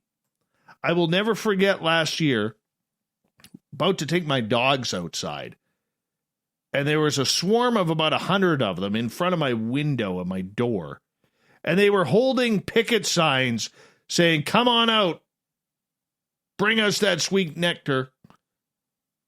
And I went outside. It was like I was under control. They had possessed me. They brutalized my arms, my neck, my face, my legs. I couldn't get away. I couldn't swat them fast enough. Next thing I know, I'm passing out due to a lack of blood. I turned 50 shades of white, then blue, then green, then white, then blue. Now you get the point. I survived. Have you ever received a parcel from a shopping platform that you didn't order, and nobody you know seems to have bought it for you? You might have been caught up in what they call a brushing scam. Yes, this happened to Captain Shirk just a couple of weeks ago. It has been the headlines after thousands of Americans received unsolicited packets of seeds in the mail, but it's not new. It's an illicit way for sellers to get reviews for their products, and it doesn't mean your account's been hacked. Example, let's say I set myself up with a seller on Amazon for my product, Kleinman Candles, the writer says. Costs about $2. Then I set up a load of fake accounts, and I random names and addresses, either from publicly available information or leaked database that's doing the rounds. Yeah. So all of a sudden, you start getting reviews. Glowing reviews at times. And apparently, according to the citizen's advice, if an item is addressed to you, there is no previous contact with the company, and it arrives to you out of the blue, you can keep it. Yes, but this doesn't make up for mistakes. All right? Doesn't make up for mistakes. So if you are John or Jane Smith, all right, and Lloyd Webber down the street gets a package that's delivered to you, all right, take it to old Lloyd. He probably needs his extra fungal cream or something. Just take it there. It's easier. The former Art Attack presenter, Neil Buchanan, has now denied that he is Banksy after a Twitter user claimed to have uncovered the secret of the street artist's identity. Speculation on social media about Banksy's real identity gained renewed traction over the weekend after Twitter user @Scousman_ I hate it when people put underscore at the end of their name. It bugs me. Put a number or something there. You know how uncomfortable it is to type that underscore? You got to hit shift and then hold in the shift button and find the underscore, which is beside the zero. Drives me nuts. Half the time it doesn't work. Anyways, Scousman claimed on Twitter, just heard that it's rumored Neil Buchanan is Banksy. If true, it's the funniest crap ever. Aintree's finest. Yes. So, he's a musician, and art has followed in the cities of shows he has done, allegedly, the tweet continued. This is straight in the believe without question category. A statement posted on Buchanan's official website has now moved to quash the theory, stating Neil Buchanan is not, in capital letters, Banksy. We have been inundated with inquiries over the weekend regarding the current social media story. The statement adds, unfortunately, this website does not have the infrastructure to allow all these inquiries individually. However, we can confirm that there is no truth in the rumor whatsoever. Neil spent lockdown with venerable people and members of his family and is now preparing to launch his new art collection in 2021. Thank you, and be safe. Now, Banksy's real identity has been a hot topic of debate over the years, with Goldie appearing to name Massive Attack Rob Del Naja as being the Bristol-based artist during a 2017 interview. Speaking to Scroobius Pip for his Distraction Pieces podcast, Goldie was hurt as saying Banksy is Rob or Robert. No disrespect to Robert. I think he's a brilliant artist. I think he has flipped the world of art over. Yeah, no. Have you ever seen Banksy's work? It is phenomenal. Phenomenal. You should check it on out. Love his work. It's very political, but it so tells the time. Go check it out. Banksy is spelt, by the way, Banksy. You can just Google it. It's everywhere. Finally, tonight, no matter how much you believe in something, it doesn't make up for actual sailing skills. So apparently, this is what happened. Where did the story go? All right. A pair of unidentified flat earth adventurers who hail from the region of Veneto in northern Italy started their journey by hopping into their car and heading south. Once they reached the port city of Termini Imerese in northern Sicily, they sold the car. With the money, they bought a boat. Oh, you know where this is going. Despite having practically zero sailing or navigation ability, the couple then took to the sea. But hey, they had faith in their cause of being flat earthers. It's got to count for something, right? Unfortunately, the harsh truth is that reality often doesn't give a hoot or a holler about what you believe in. Due to their inability to actually steer a boat, the couple ended up sailing towards the island of Ustica. Ustica is about 60 miles northwest of Termini Imerese. Yeah, and you know what? The couple went sailing in pretty much the opposite direction from where they wanted because they didn't believe that they would actually go around the world. They were going to find the edge. If we're going to be completely wrong in direction, it wasn't enough. The incompetent adventurers were barely able to make landfall on the island. Local media reports that the pair reached the harbor of Ustica, tired, thirsty, and risking shipwreck. Salvatore Zagici, a doctor at the Maritime Department of the Italian Health Ministry, was apparently pretty flabbergasted by the would-be sailors. The funny thing is they oriented themselves with a compass, an instrument that works on the basis of terrestrial magnetism, a principle that they, as flat earthers, should refuse. Oh, flat earthers. Flat earthers. In other words, they couldn't read a compass either.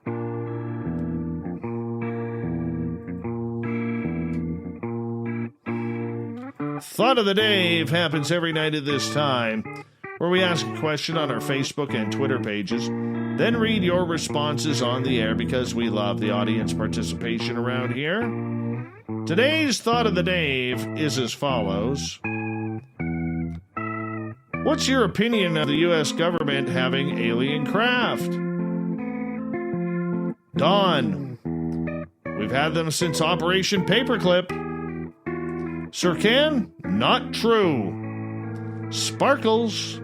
I believe that the U.S. has alien craft. Actually, I have no doubt in my mind. James. I think they do. However, alien craft beer would be better. Oh, yes, James. Oh, yes. Davey. Trump dislikes anything from outside the U.S. How do you think he would react to technology from another planet or dimension? Oh, that's a strong point. Strong point. Nice clown, Marty. Yes, it's another Dave Scott rant about something no one else cares anything about. It's what I do right. Just rant. about things that nobody cares about. Lovely. Debbie, they do and have for a while, especially at Wright-Patterson. Trump dislikes terrorists and dumb people, but that is how they are building the aircraft we have today. American Airlines knows. That's a big stretch. Jeremy, I'd be happy with them at least acknowledging it. Lou, if they have them, and I'm sure they do, they only have them because they are allowed to have them. But it's like parking an F-15 in a gorilla habitat at the zoo. I don't know what that means about that. Daryl, it upsets me. Not the fact that they have them, but the fact that they've had them for over 70 years and are still denying it, just like building number 7. Ooh. Barry, if I had to make a bet, it would be that we've had several crash retrieval events over the last 80 years or so. We might even have been able to somewhat reverse engineer some of the technology. If we have done so and learned the secrets to decouple from the gravity and propel without rockets, aren't we seeing any of the tech that's being used in the aviation industry today? I don't know. Bobby, crafts, as in beadwork, bedazzled jeans, knitting, and embroidery? Sure, why not? Probably some at the flea market right now. Alex, to an extent most likely, but how far are we able to get in reverse engineering? And then what? What do we do with it? How do we use it? Where do we go now? Where do we go?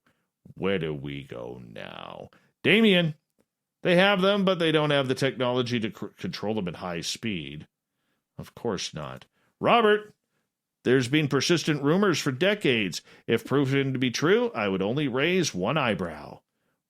Which eyebrow would you raise, Robert? Which eyebrow would you raise? Thank you to everybody participating in the Thought of the Dave on Twitter and Facebook. We'll do it all again tomorrow.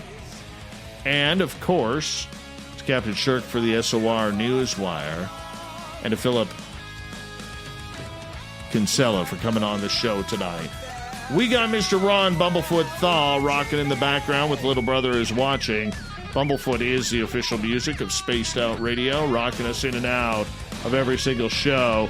Get your horns up for the guitar god himself. Special thanks to everybody listening in at home, at work, in your cars, wherever you may be.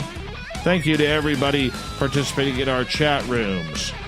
YouTube, Facebook, Spreaker, and on Twitter at #SpacedOutRadio. Remember, this show is copyright by Spaced Out Radio and SOR Media Ventures Limited. Thank you so much for choosing to share your evening with us, because together, my friends, we're watching. We own the night. Mr. Bumblefoot, we need a favor. We need you to take us home.